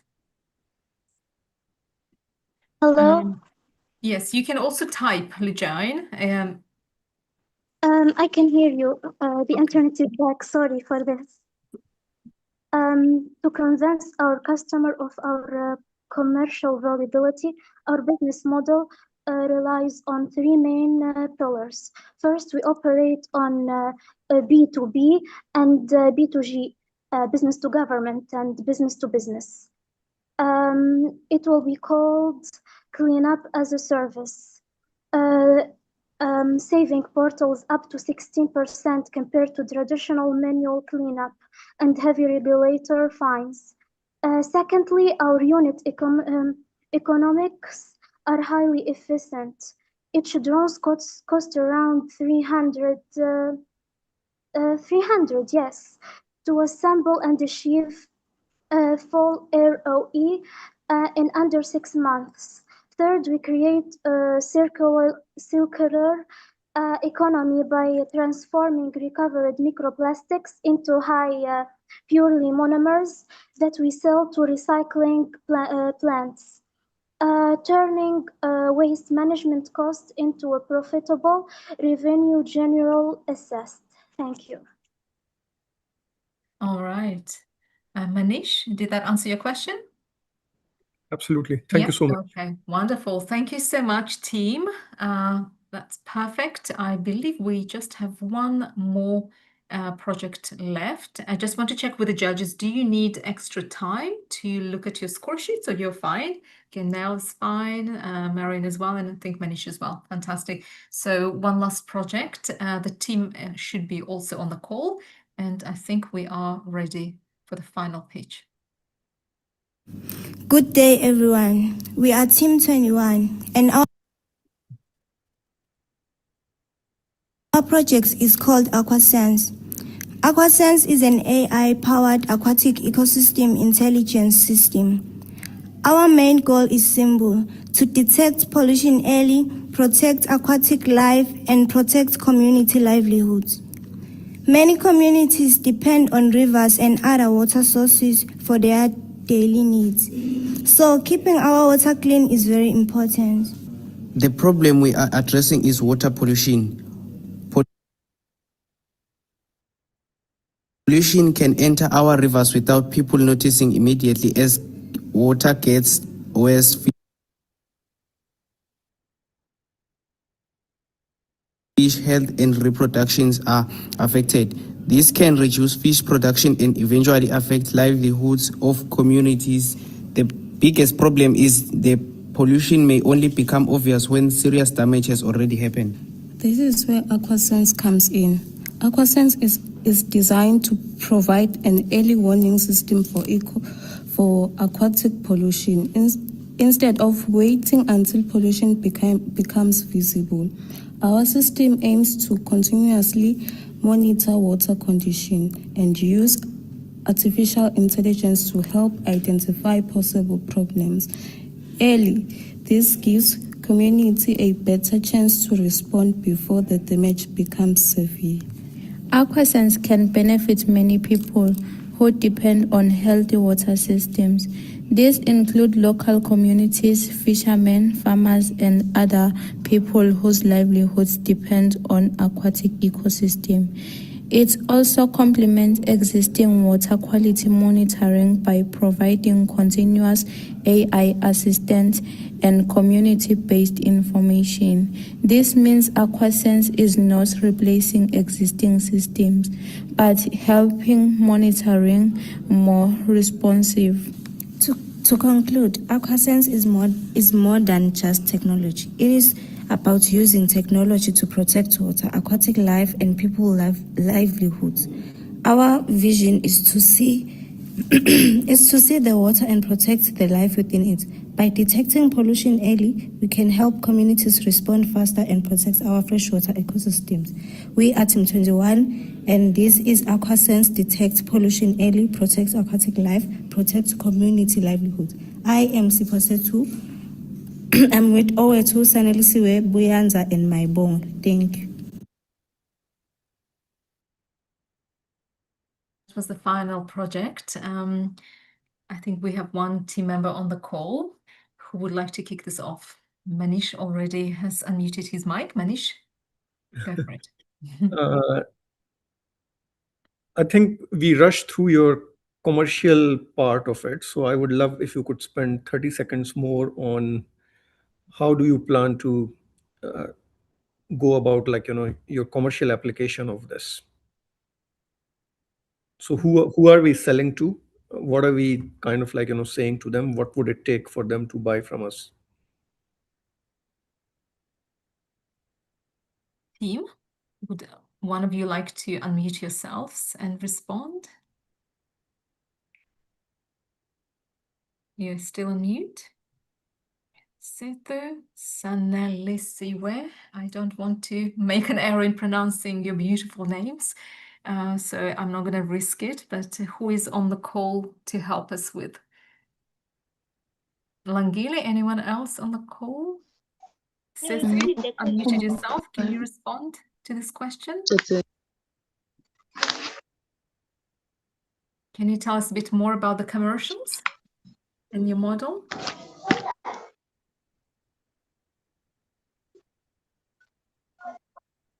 The team is very shy. Langile, would you like to step in and help a little bit? The mentors on Can the you line. please repeat the Menelisi also joined the call, please. That's all right. I guess my question was, I was just interested in understanding the commercial model better. Who's the customer we are selling to, and what is our commercial model behind it? Hello, can I take over and Yes. try to assist them? We can hear you. Go for it. Okay. We are selling the project to local people, fish farmers, and to other organizations that we can work with. Okay. Can I add on that one? Like any environmental authority. I think it was environmental authorities. Okay. Yes, should I? Yes. Can I add on that one? Okay. Am I audible enough? Yes, we can hear you. Yes. Of course, as they have stated, they've talked about environmental authorities, and also I heard them discussing more about other institutions, like as it goes on, because this is a business which is going to grow. They will partner with probably NGOs, of course, and also institution. Since we know this business or this app is going to detect pollution and track biodiversity. We know institutions like universities, of course, there are researchers there. They will need probably to analyze water quality probably in their research. They will also have to use this app. Probably institution, they were going to use probably like a license since it's a bigger institution. And also when we come to probably like local people or those fishermen who use for their living, we are going to use subscription on that part, make it affordable. We know the scale or on how to charge them. It won't be the same, of course. Of course, organization or companies are going to have a bigger sum. That's why we use a contract to them, not really like monthly subscription. But for like subsistent users, like local fishermen, they can use monthly subscriptions. And as it goes on and on, it's going to be a big project. I've seen it, of course. Also government, like there are authorities like Environmental Act in Eswatini, which is mainly focused on trying to control pollution. So they might also need this kind of solution too. So pollution in Eswatini is one of the biggest problems. So I think they've executed it well. I don't know if I've stated Thank you so the much, revenue very well. Thank you so much, Menelisi. Thank you. Yes. I think it was very clear, right? All right. Now, any comments?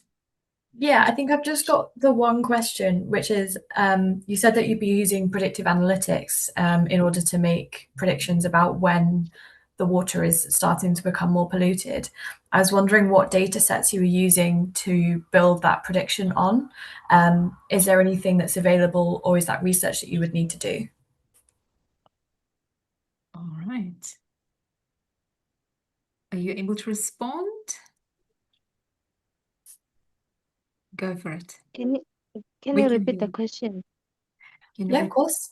You mentioned that you were going to use predictive analytics in order to make predictions about when water is starting to become polluted. And I was wondering, is there readily available data sets that you're going to use to inform those predictions? Or is it something that you'd need to research and build yourself?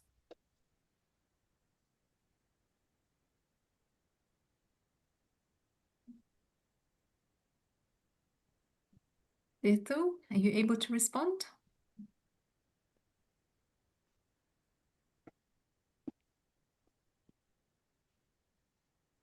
Is there anyone who can take over? Anyone else from the team? I'm waiting to pick up if. Okay.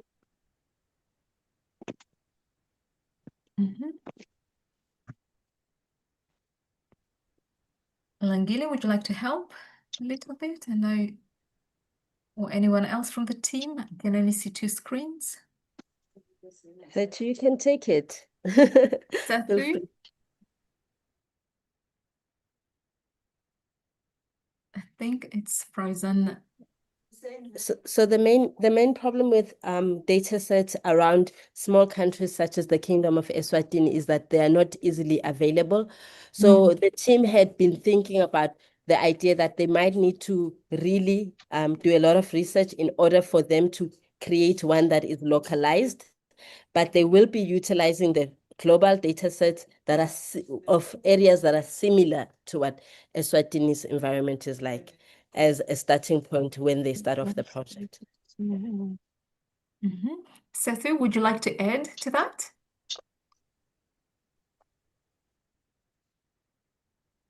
I wanted to say we will have to research some, and we will use one related to similar areas. Okay. Yes. Amazing. Can I add also? No, I think what we heard already from Langile and Sethu is enough, and we'll move on to Marian's question. This is it's a great idea. It's really important to have clean water, you know, for a variety of reasons. Didn't have a clear view on what hardware you were planning and how that costs and how hard that is to maintain. Is there any overview, high level overview you can provide? Sethu, can you take that question? What kind of hardware?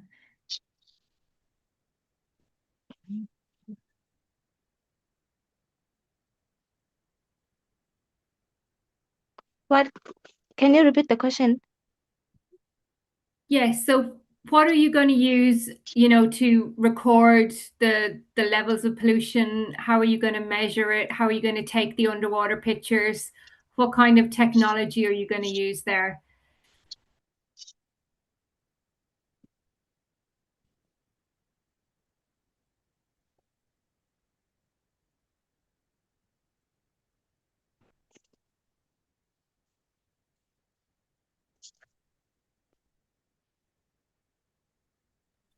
Sethu, can you take that question? Langile, a little help? Can I take it? Yes. Yay. You can unmute Okay. yourself. Go for it. Yeah, we can use cameras and sensors to detect color changes, and then AI can classify it as a chemical or a waste. Okay. Yes. All right. Anything else to add? Okay, perfect. No, I think that probably... also the AI can analyze water images and sensor data to detect pollution, fish distress, and then send warnings via WhatsApp or SMS. All right. Okay.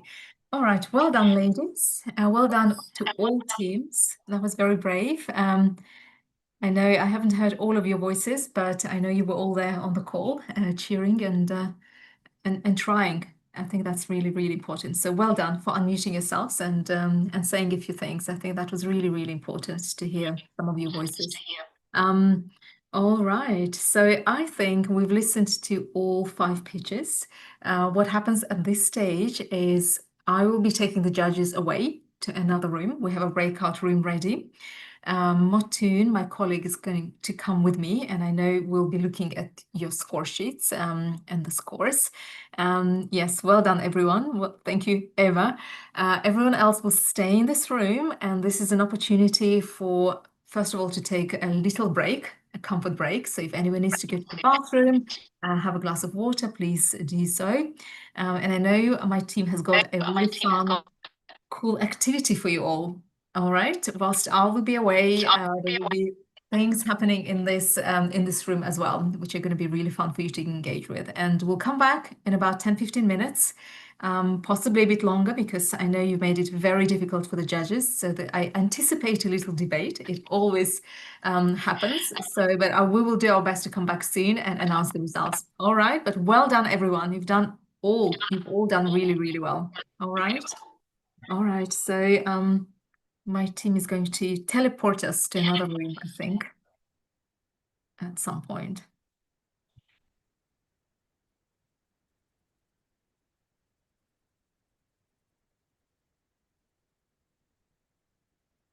Matun, Gloria, give us an indication.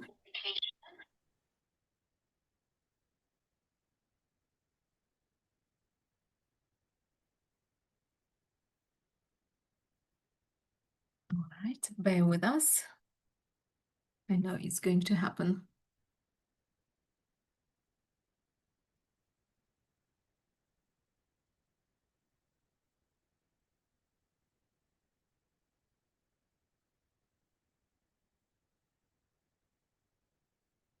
All right, so I've been invited to join another group. So Nell, Mary, and Manish, when you see that, just click on join and we should all go to another room, all right? It should happen automatically.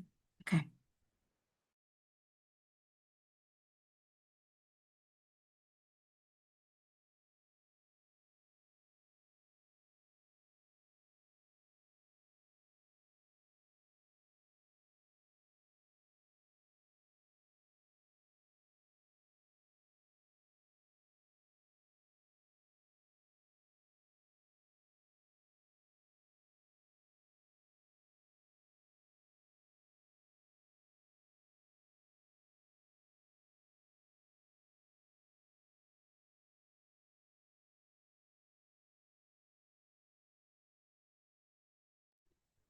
All right. Hi, Anisha. Are you on the call?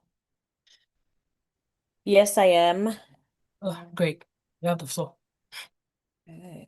Hello, everyone. Congratulations on your pitches. Kudos. I hope you guys can give yourselves a round of applause. I'm so impressed. You guys did some dangerous things in 5 days. Congratulations. Okay, so we're gonna just do a quick little trivia. You guys have done lots of research, so these questions should be very easy. So you will put your answers in the chat. I can see the chat, so I will know who shows up first. Maybe there will be prizes, maybe not. We'll see.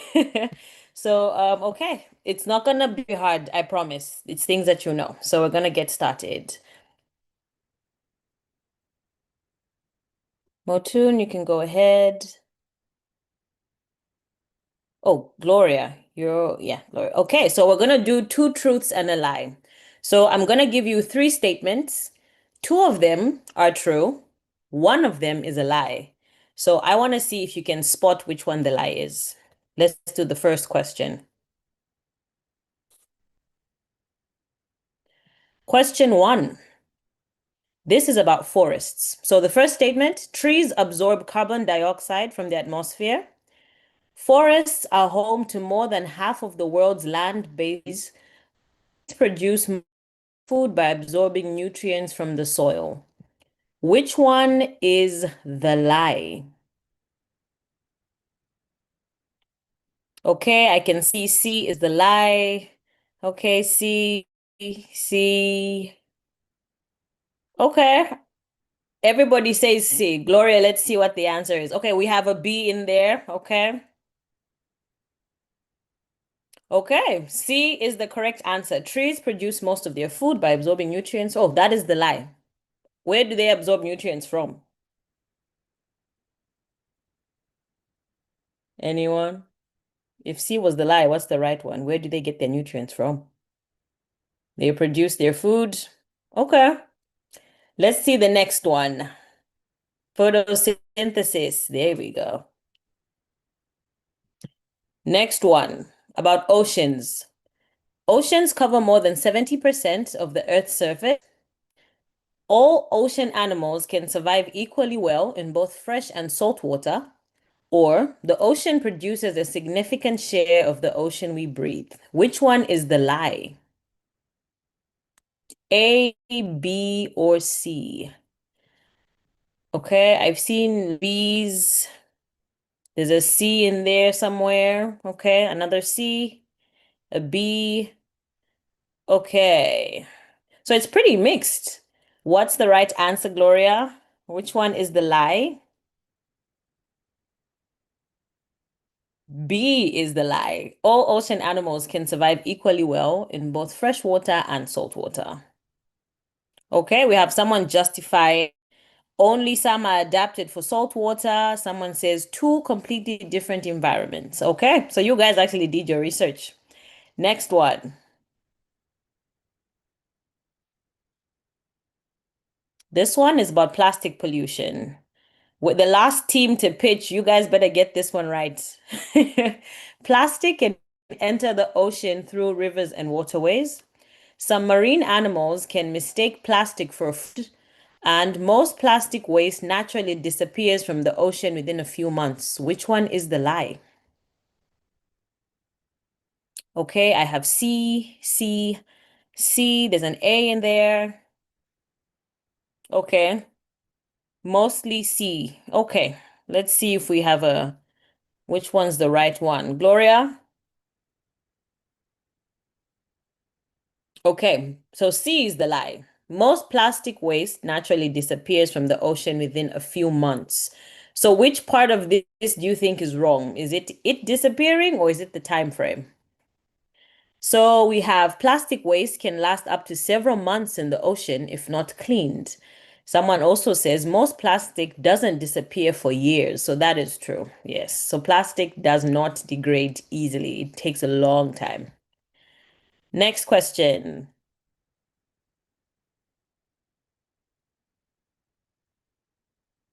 This one is on sustainability. A, reusing an item can help reduce the demand for new resources. B, renewable energy sources include solar and wind power. And C, something is automatically sustainable simply because it is labeled natural. Which one is the lie? I think everybody's saying the same thing. Everybody says C.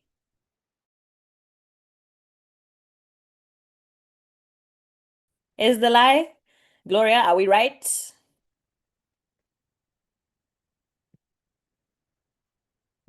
Okay. There we go. I think should have been the second team's pitch, which talked about labeling a product. So this was you guys' question. Kudos. So someone justifies and says labels can easily be put by corporate companies for marketing,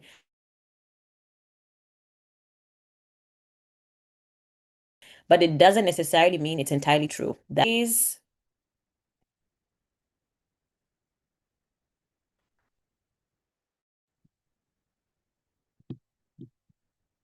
okay.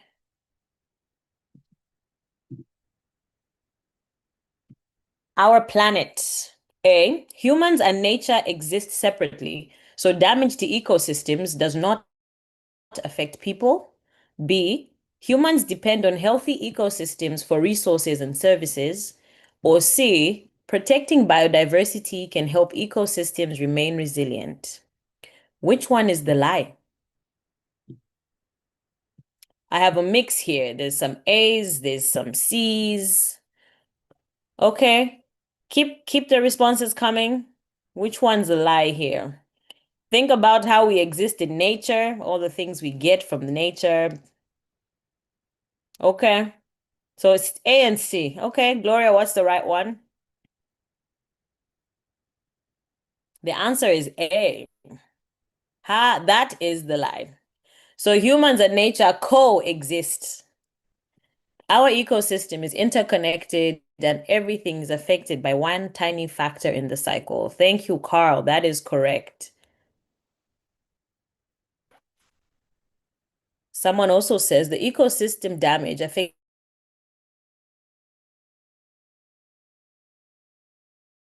every living being, humans are no exception, is on renewable energy. Which one is the lie? Solar energy comes from the sun. Wind turbines generate electricity from moving air, or renewable energy sources can never have any environmental impacts. Which one is the lie? Only 5 people know the answer to this one. Come on, guys. Okay, keep them coming.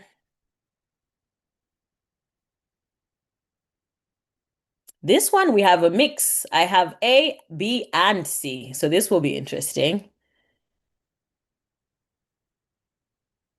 Wind turbines generate electricity from moving air. What is wind by definition? That is the real question here. Gloria, what's our answer? C, renewable energy sources can never have any environmental impacts. That is a lie. Can someone tell me why it's a lie? You guys have spent all week, the last 2-3 weeks, talking about sustainability and renewable energy and being better for the planet. Is there any justification? Anyone?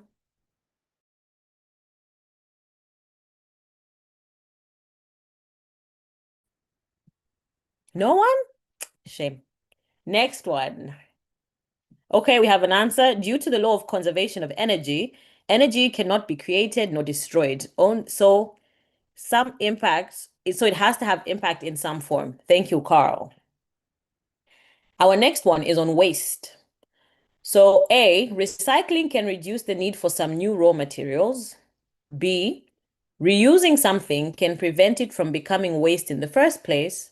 Or C, recycling means that every material can be recycled indefinitely without any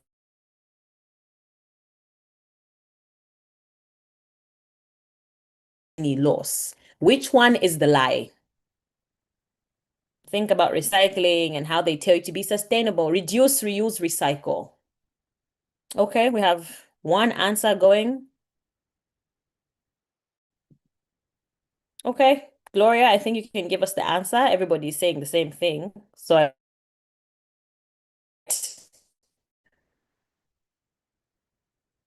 answer is C. Recycling means that every material can be recycled indefinitely. That is not true. All materials have a life cycle, meaning the life cycle has to end at some point. Yes. Next question.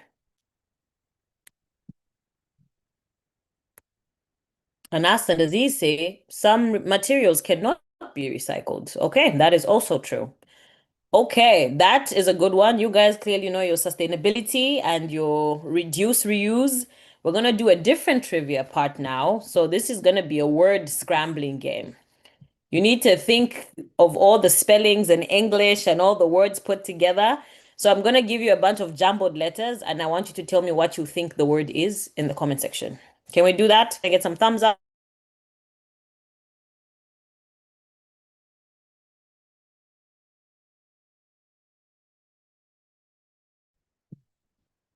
Okay, there we go. Great.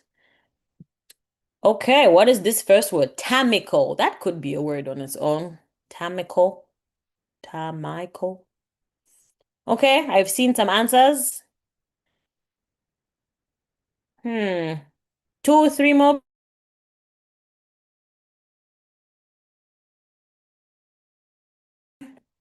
Okay, you guys, I think you guys got this one. Gloria, what is the right one? Climate. Okay. You guys got that. Kudos. Next word.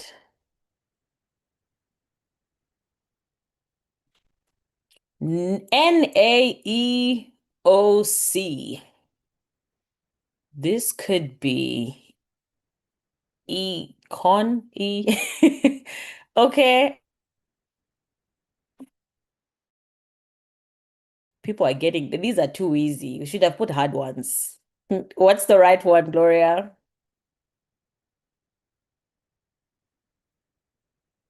Ocean. Okay. Kudos to you guys. Next word.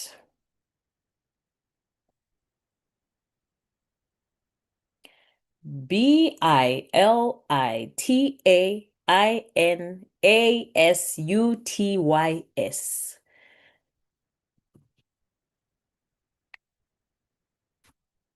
Okay. It could be another word, right? Okay, I think everybody's saying the same thing. What is the word?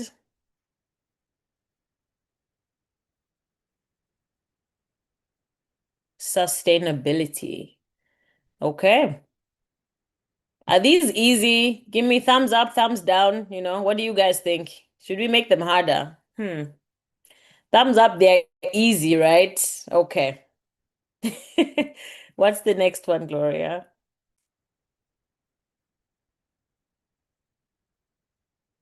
ECYCLRE.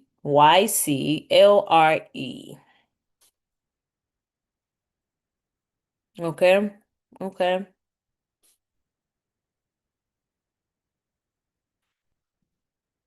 What other word could this be?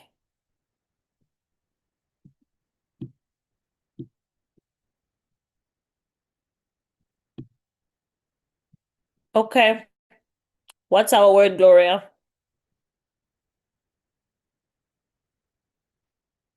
Recycle. You guys got that. Okay. Is there one more?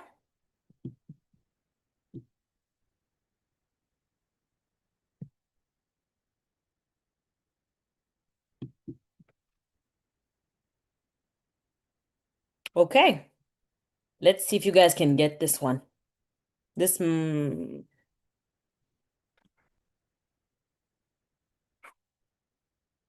anyone, any takers? What do you think this is?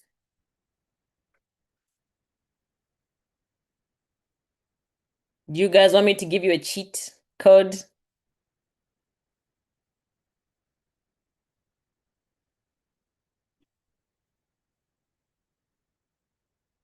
Think of honey and flowers. Okay, we have some responses.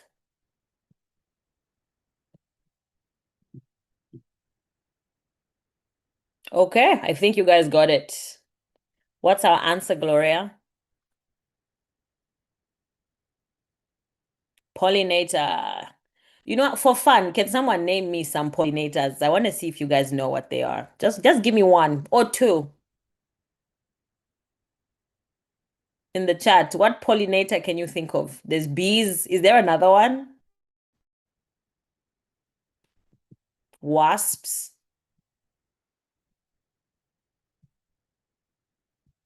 Okay. Insects, water, and wind. Butterflies, ants. Okay. You guys know your stuff.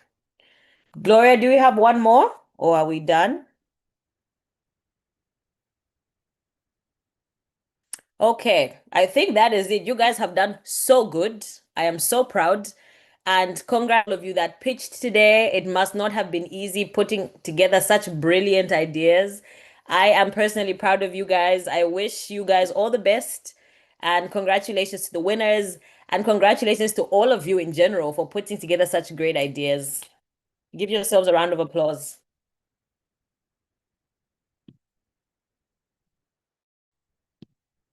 Thank you. Okay. The judges should be back soon, and you guys will get to hear what happens next.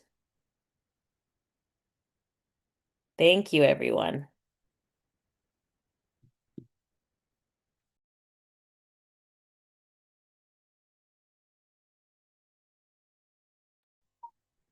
Okay, while we wait for the judges, checking the chats. They're not back yet, so we can just have a little chat while we wait for the judges to be done with deliberation. And then they come back to tell us, okay, who the winners are. But while we wait for them, you can just tell me, anyone who feels like speaking to me today, could just tell me how you're feeling. If you're in any of the top 5 teams, by the way, just tell me how you're feeling. How did you feel to even get into the top 5 in the first place? When you got the email that said, hey, you're in the top 5, how did that make you feel? I really want to hear from anyone from any of the teams. If you want to speak, you could just raise a hand. You could raise your hand if you want to speak.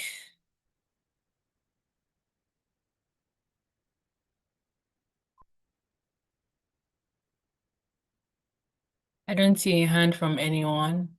That's sad. No one wants to speak to me today.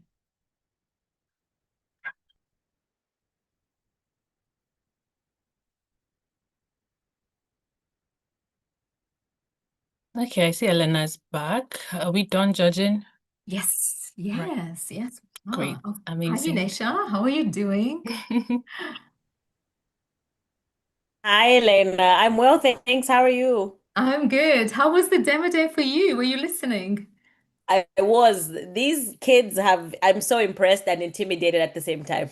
I know they all No, make they it look did so such an stupid, right? amazing job. I'm very proud to have been a part of it and just watching them pitch and give their ideas. It's been amazing.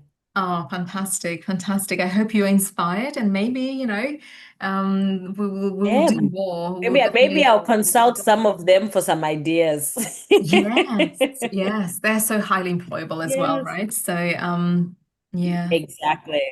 amazing. I mean, No, some of thank you. It's you been such are a great old enough to join the industry, and I think like as early as next week. I know Eva, who is a mentor in one of the teams, will want to employ them straight away, right? Eva, if you're on the call, you have Absolutely, taking them all. committed. That's it, right?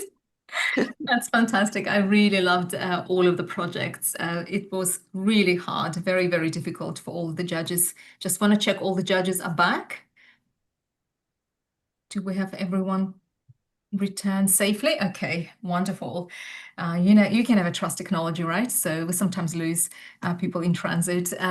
All right. So, well done, everyone. Once again, congratulations to each and every single one of you and all of our ambassadors and volunteers. And I can see Inesha is on the call. She was actually the one who brokered the relationship between us and Edinburgh University. And we really, really loved that collaboration and bringing so many amazing speakers from the university who were able to share their experiences and just some of the learnings, but also inspire with some of the amazing case studies from all over the world. So it was a really brilliant collaboration, and we really hope we could stay in touch with Edinburgh University and lots of other universities. And of course, Botswana University this year hosted one of the programs. So we're kind of keeping a lot of ties and connections and connecting with a lot of universities from all over the world so that we can tap into their expertise and they could inspire that next generation of talent pipeline that will either go to university or somewhere else to build their projects. On this note, of course, the judges are back. And as always, you didn't really make it easy for the judges, so well done. I'm so proud of you.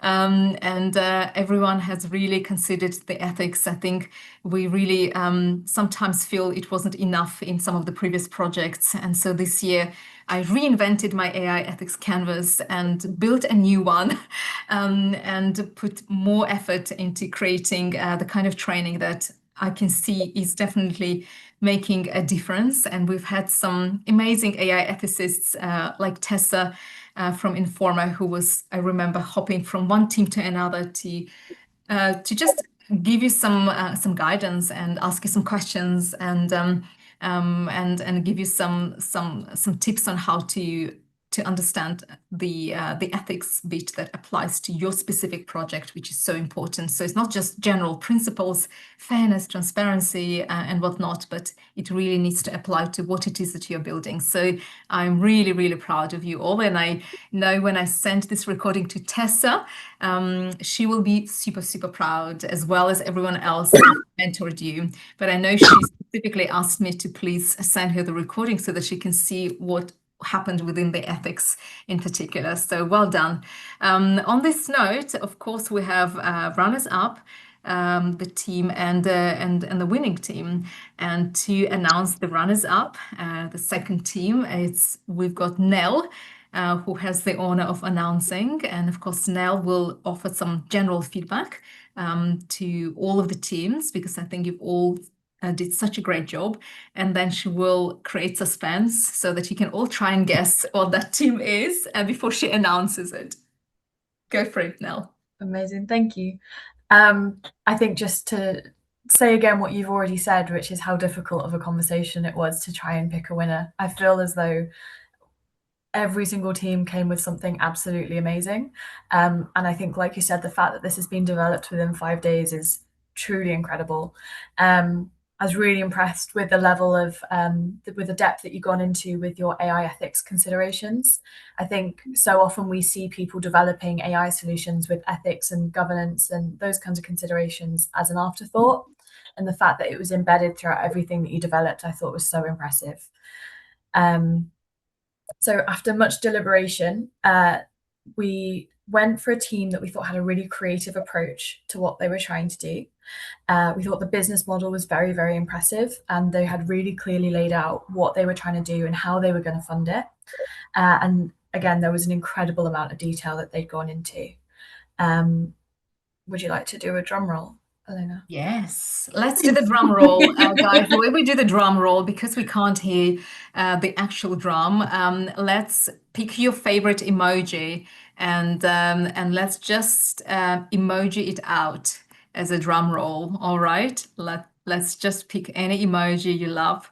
And this is our collective drum roll, and everyone can make an effort. You go to the bottom of the screen, you find the react button and just shoot your rockets and stars and balloons. Well done, everyone. I think now we're ready. Okay, amazing. Brilliant drum roll. So the team that we've gone for is Wild Sense, which is Team Garm. It was really, really, really great work that you guys did, and it was a really great solution you put together. Well done, well done. Can we hear or see the excitement of the team? Is the team still on the call?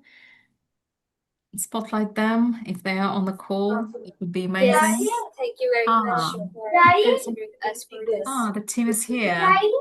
How does it feel, Gabrielle? Are you tuning from? And Matthew as well. And I think we had another team member. Congratulations. How does it feel? Harima, there we go.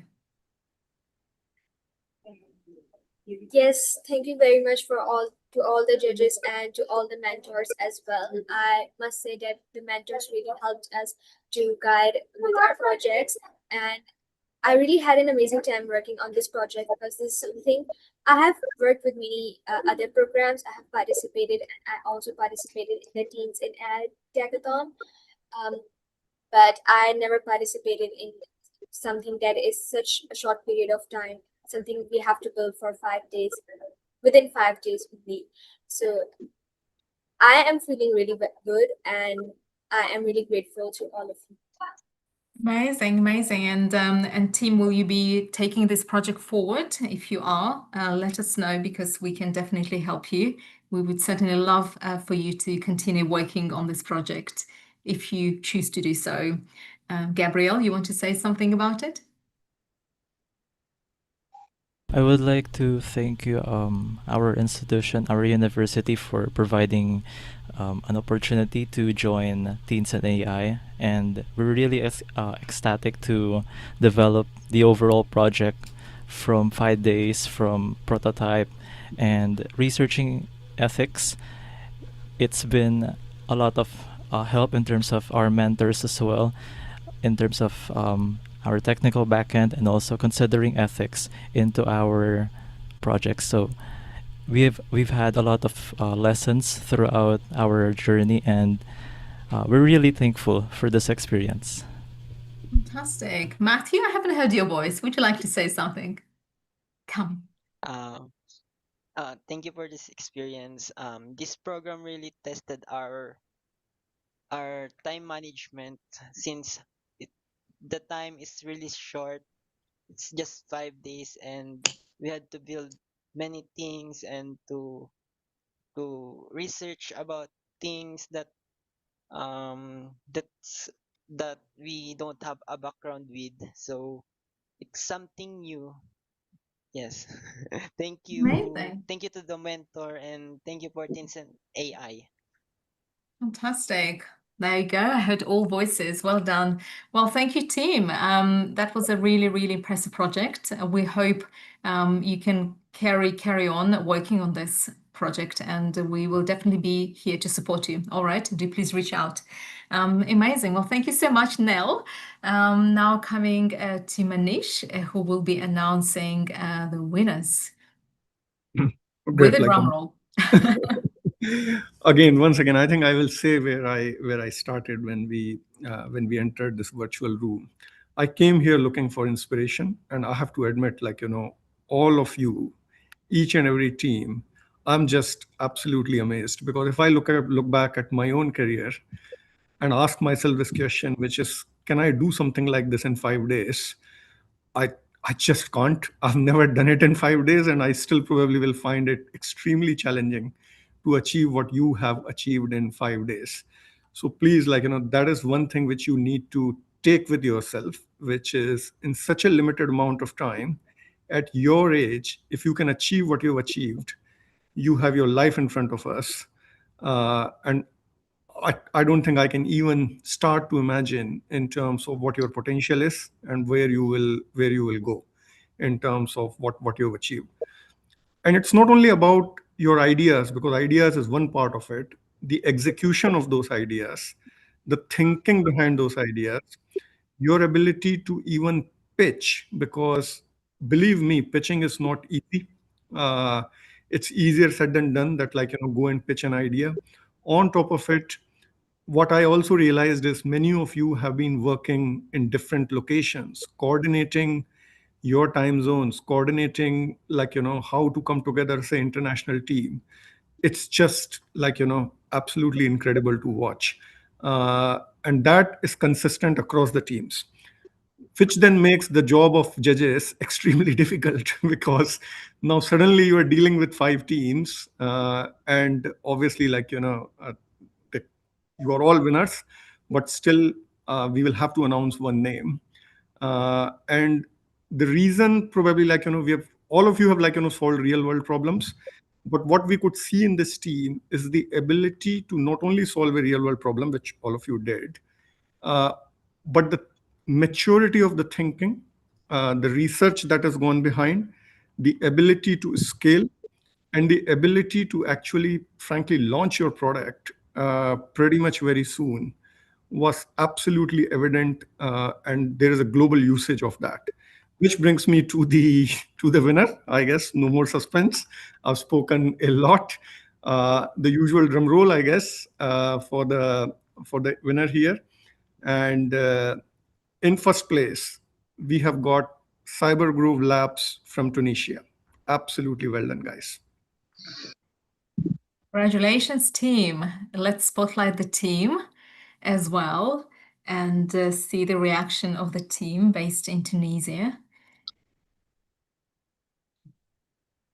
Let's bring them to the screen, and we are definitely going to ask the team to stay on the call. There you go. We can hear live sounds from the lab, right? From Tunisia. Monia. There you go. We have the local ambassador there.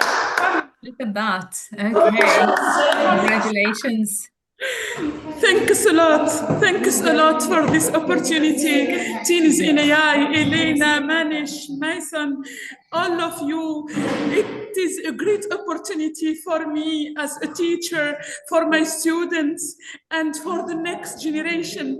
And like Malala said, Malala was a winner of a Nobel Prize. Every day I say to my students, you can be winners of Nobel Prizes.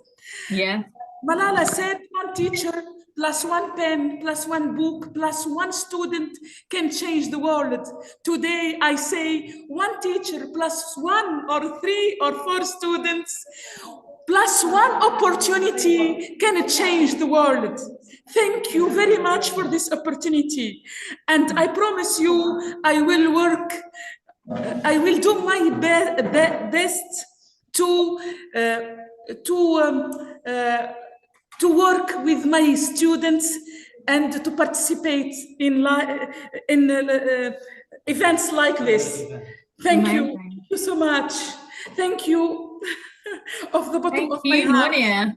Yeah, you are a very rare teacher we would love to see more of, but well done, team. And it's really, really amazing to have had you participate this year. And again, the invitation is if you would like to carry on working on this project, we're here to support you. And we can also connect you to some people in North Africa, particularly in Tunisia, Morocco, and they will be able to support because we have quite a big network there as well. So well done. I know Capgemini has a big office in Tunisia as well, in Casablanca, I think. Wonderful. Well, thank you so much. Do stay. The word to Lujane. Lujane, yes, I would love to hear what you have to say. Go for it. Thank you for this opportunity. Winning this competition with our project Biomining Drones for Marine Plastic Recovery is such an incredibly overwhelming and surreal moment for all of us, for all my team, Cyber Gloves Labs. We are beyond grateful to the judges, mentors, and the entire teams and AI community for believing in our vision to tackle marine plastic pollution through innovation. This journey taught us that real impact happens in the intersection of technology and determination. We sharpened our technical skills, learned how to build a valuable circular economy model, and discovered the true strength of teamwork under pressure. Beyond the technical growth, this experience proved to us that youth-driven innovation can deliver real solutions to global economical challenges. And we leave this hackathon more motivated than ever to turn our ideas into lasting reality. Thank you. Amazing. Thank you so much, Lujane. These are such kind words. I didn't really expect that, Monia, but thank you so much. What an incredible team. Congratulations. Stay on the call. We have just a couple of more questions to ask you. I know my team would really love to speak to you. We have a few questions for you as well. But well done, everyone. So it's always a pleasure. This program has been delivered face-to-face and now online. For many years. I think the first iteration was, back in 2016, 2017.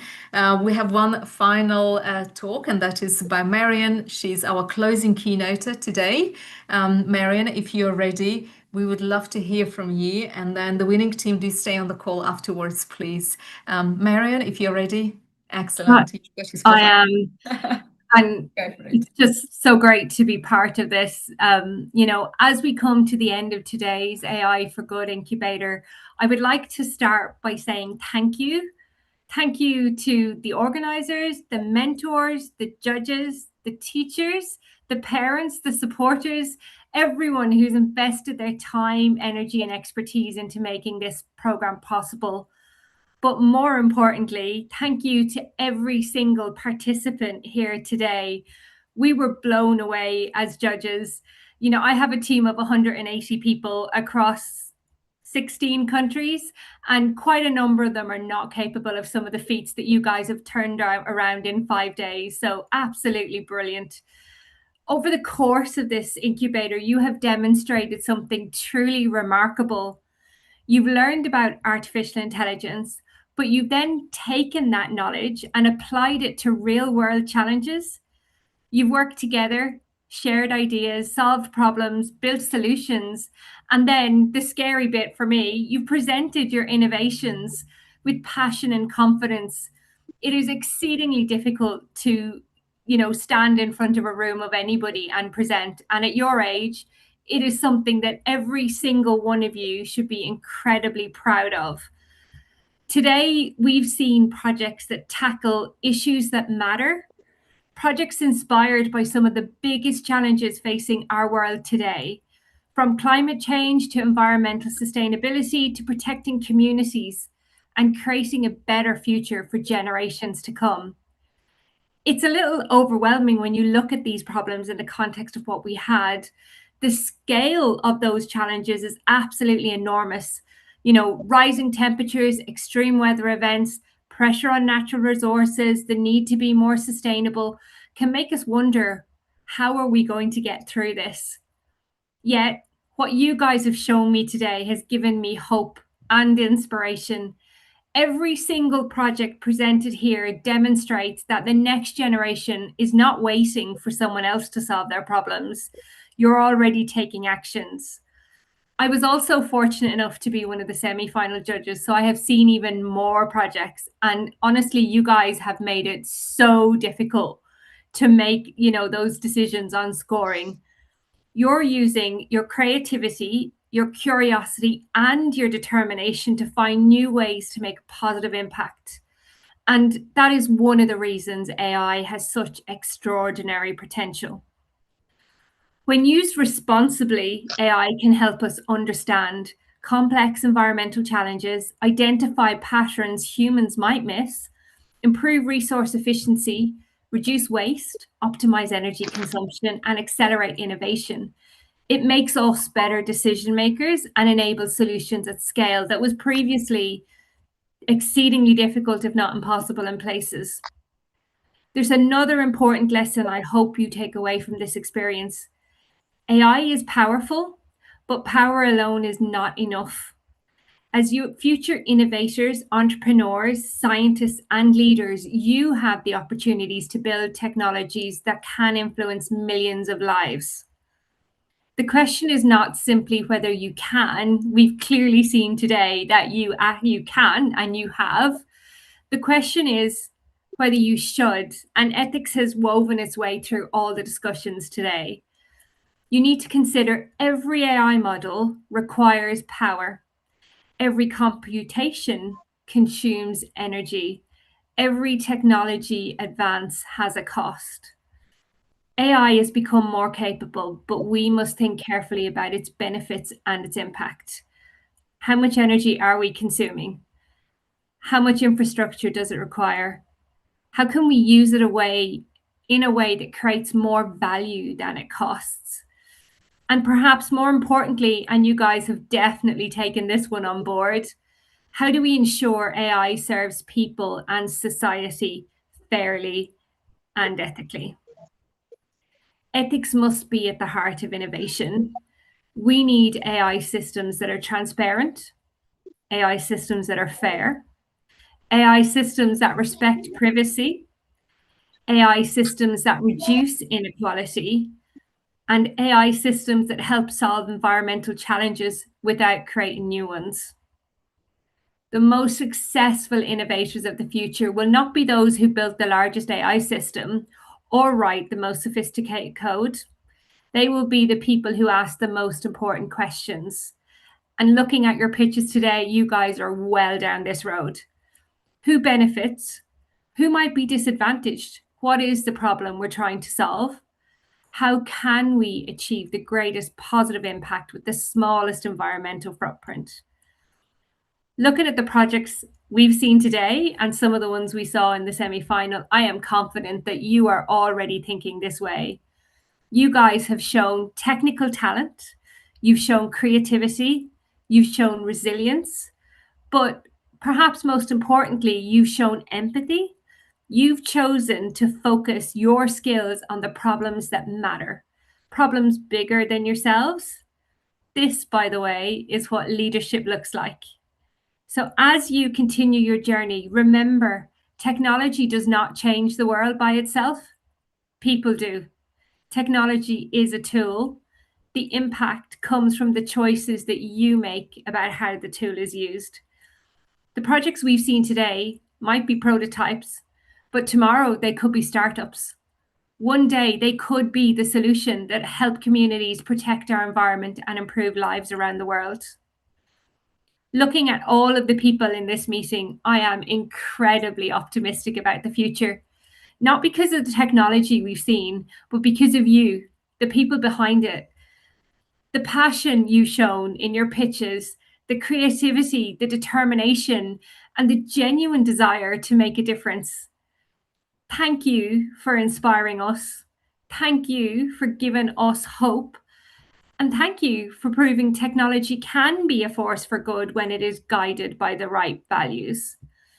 I'm going to leave you with one sentence. Innovation defines what we can build. Ethics defines what we should build. Thank you again. Fantastic. Thank you so much, Marion. This really was such an amazing way to close our program. I literally have nothing else to add because Marion has said it all. And I have been drumming and sort of writing about this. And every single program is really about everything Marion has just said. With power comes responsibility, right? And that's really, we are, asking you as you are growing to be the next generation of leaders, of innovators. If you're building something, make sure you're building this with people in mind, responsibly, taking into account human rights, taking into account just values. And we really need more people like you who look into this in a slightly different way. So we talk about unicorns in the startup world.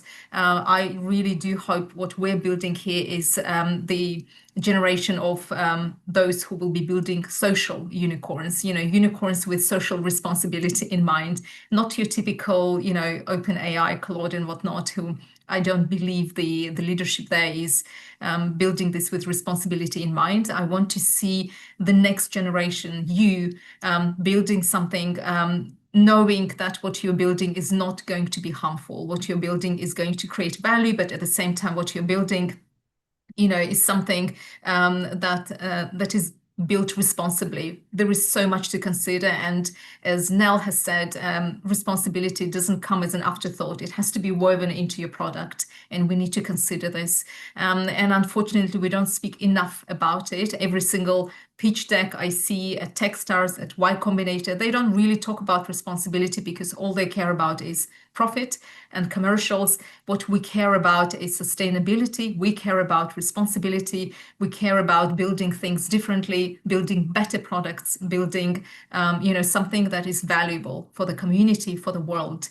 So this is very different, and I really do hope what you've learned is something you can take forward, whether it is wherever you end up, university, you start your own venture, you end up doing an apprenticeship, wherever you are, please take these values, because we really need people on the inside who can make that change happen, because there is only so much I can do.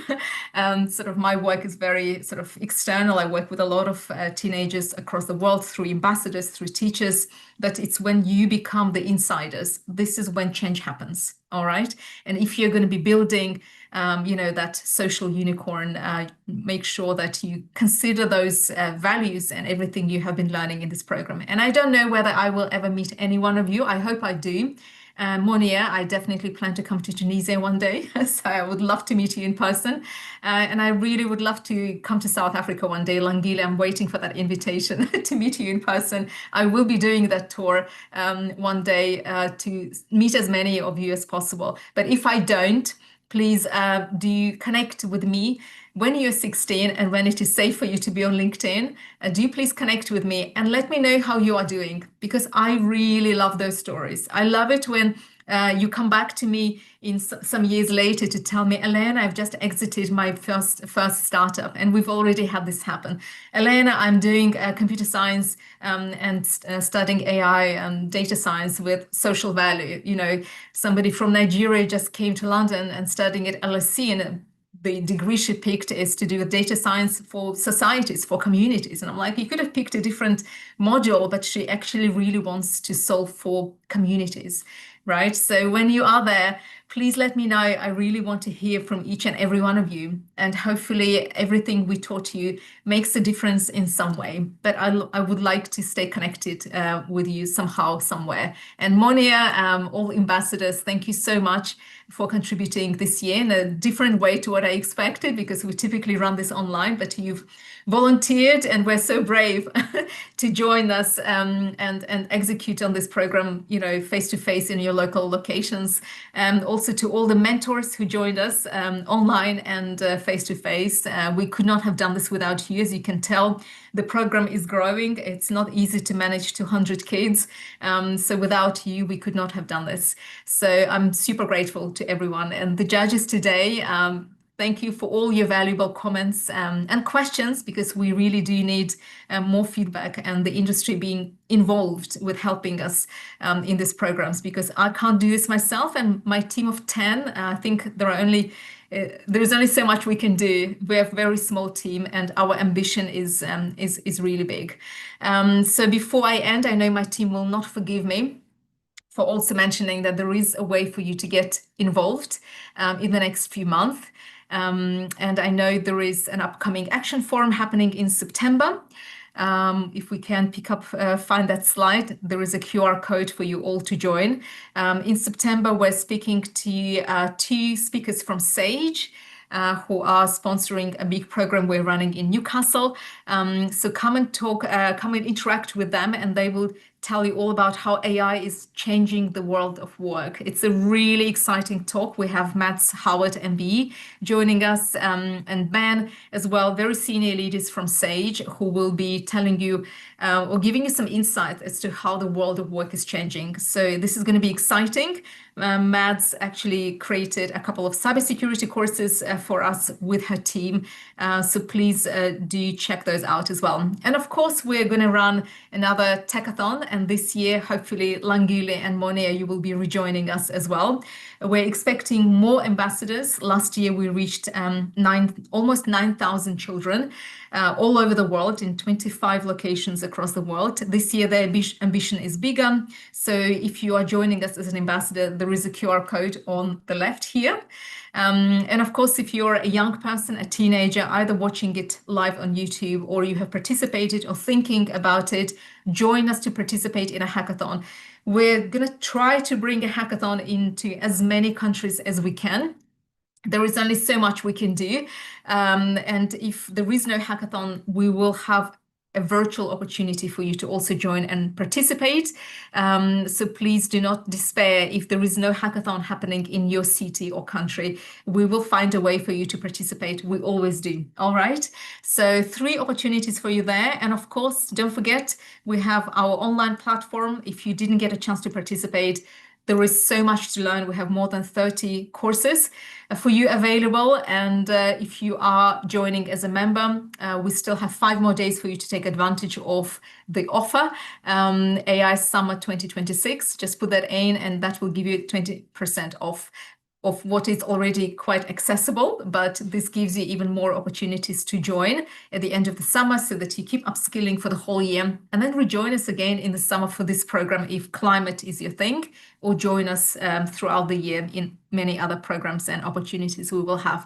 If you happen to be in Newcastle, you're very lucky. We've just signed a contract, a partnership with Sage, and we're going to be bringing and doing a lot more in the Northeast and Newcastle. So if you're there, tune in. We will be announcing all of the opportunities for you to come and learn in Newcastle with us, also completely for free, thanks to Sage and other partners joining us there as well.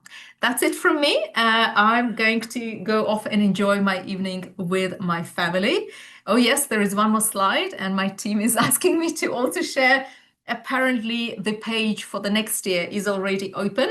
So if you would like to sign up and join us next year again, or bring your friends, there is a way for you to join. There is always an opportunity to participate for free if you are on free school meals, if you're in the UK, or if you're from a community that we know wouldn't typically have opportunities, then there is a sweet 100% code for you available. All you need to do is send us an email, all right? Because most participants are participating completely for free, and that's how we want to keep it. So please send us an email, or if you are able to support the program, of course, join. There is a discount as well. All right. So on this note, I'm going to close this program as I speak. I know my team is also ready to sign off, and we are just so looking forward to meeting the winners of this program. So the winners, please stay. Everyone else, amazing again to connect with you all. Thank you so much, and have a great rest of your afternoon or evening or night. If you're already in Kazakhstan, it's time for you to go to sleep. I always say that, right?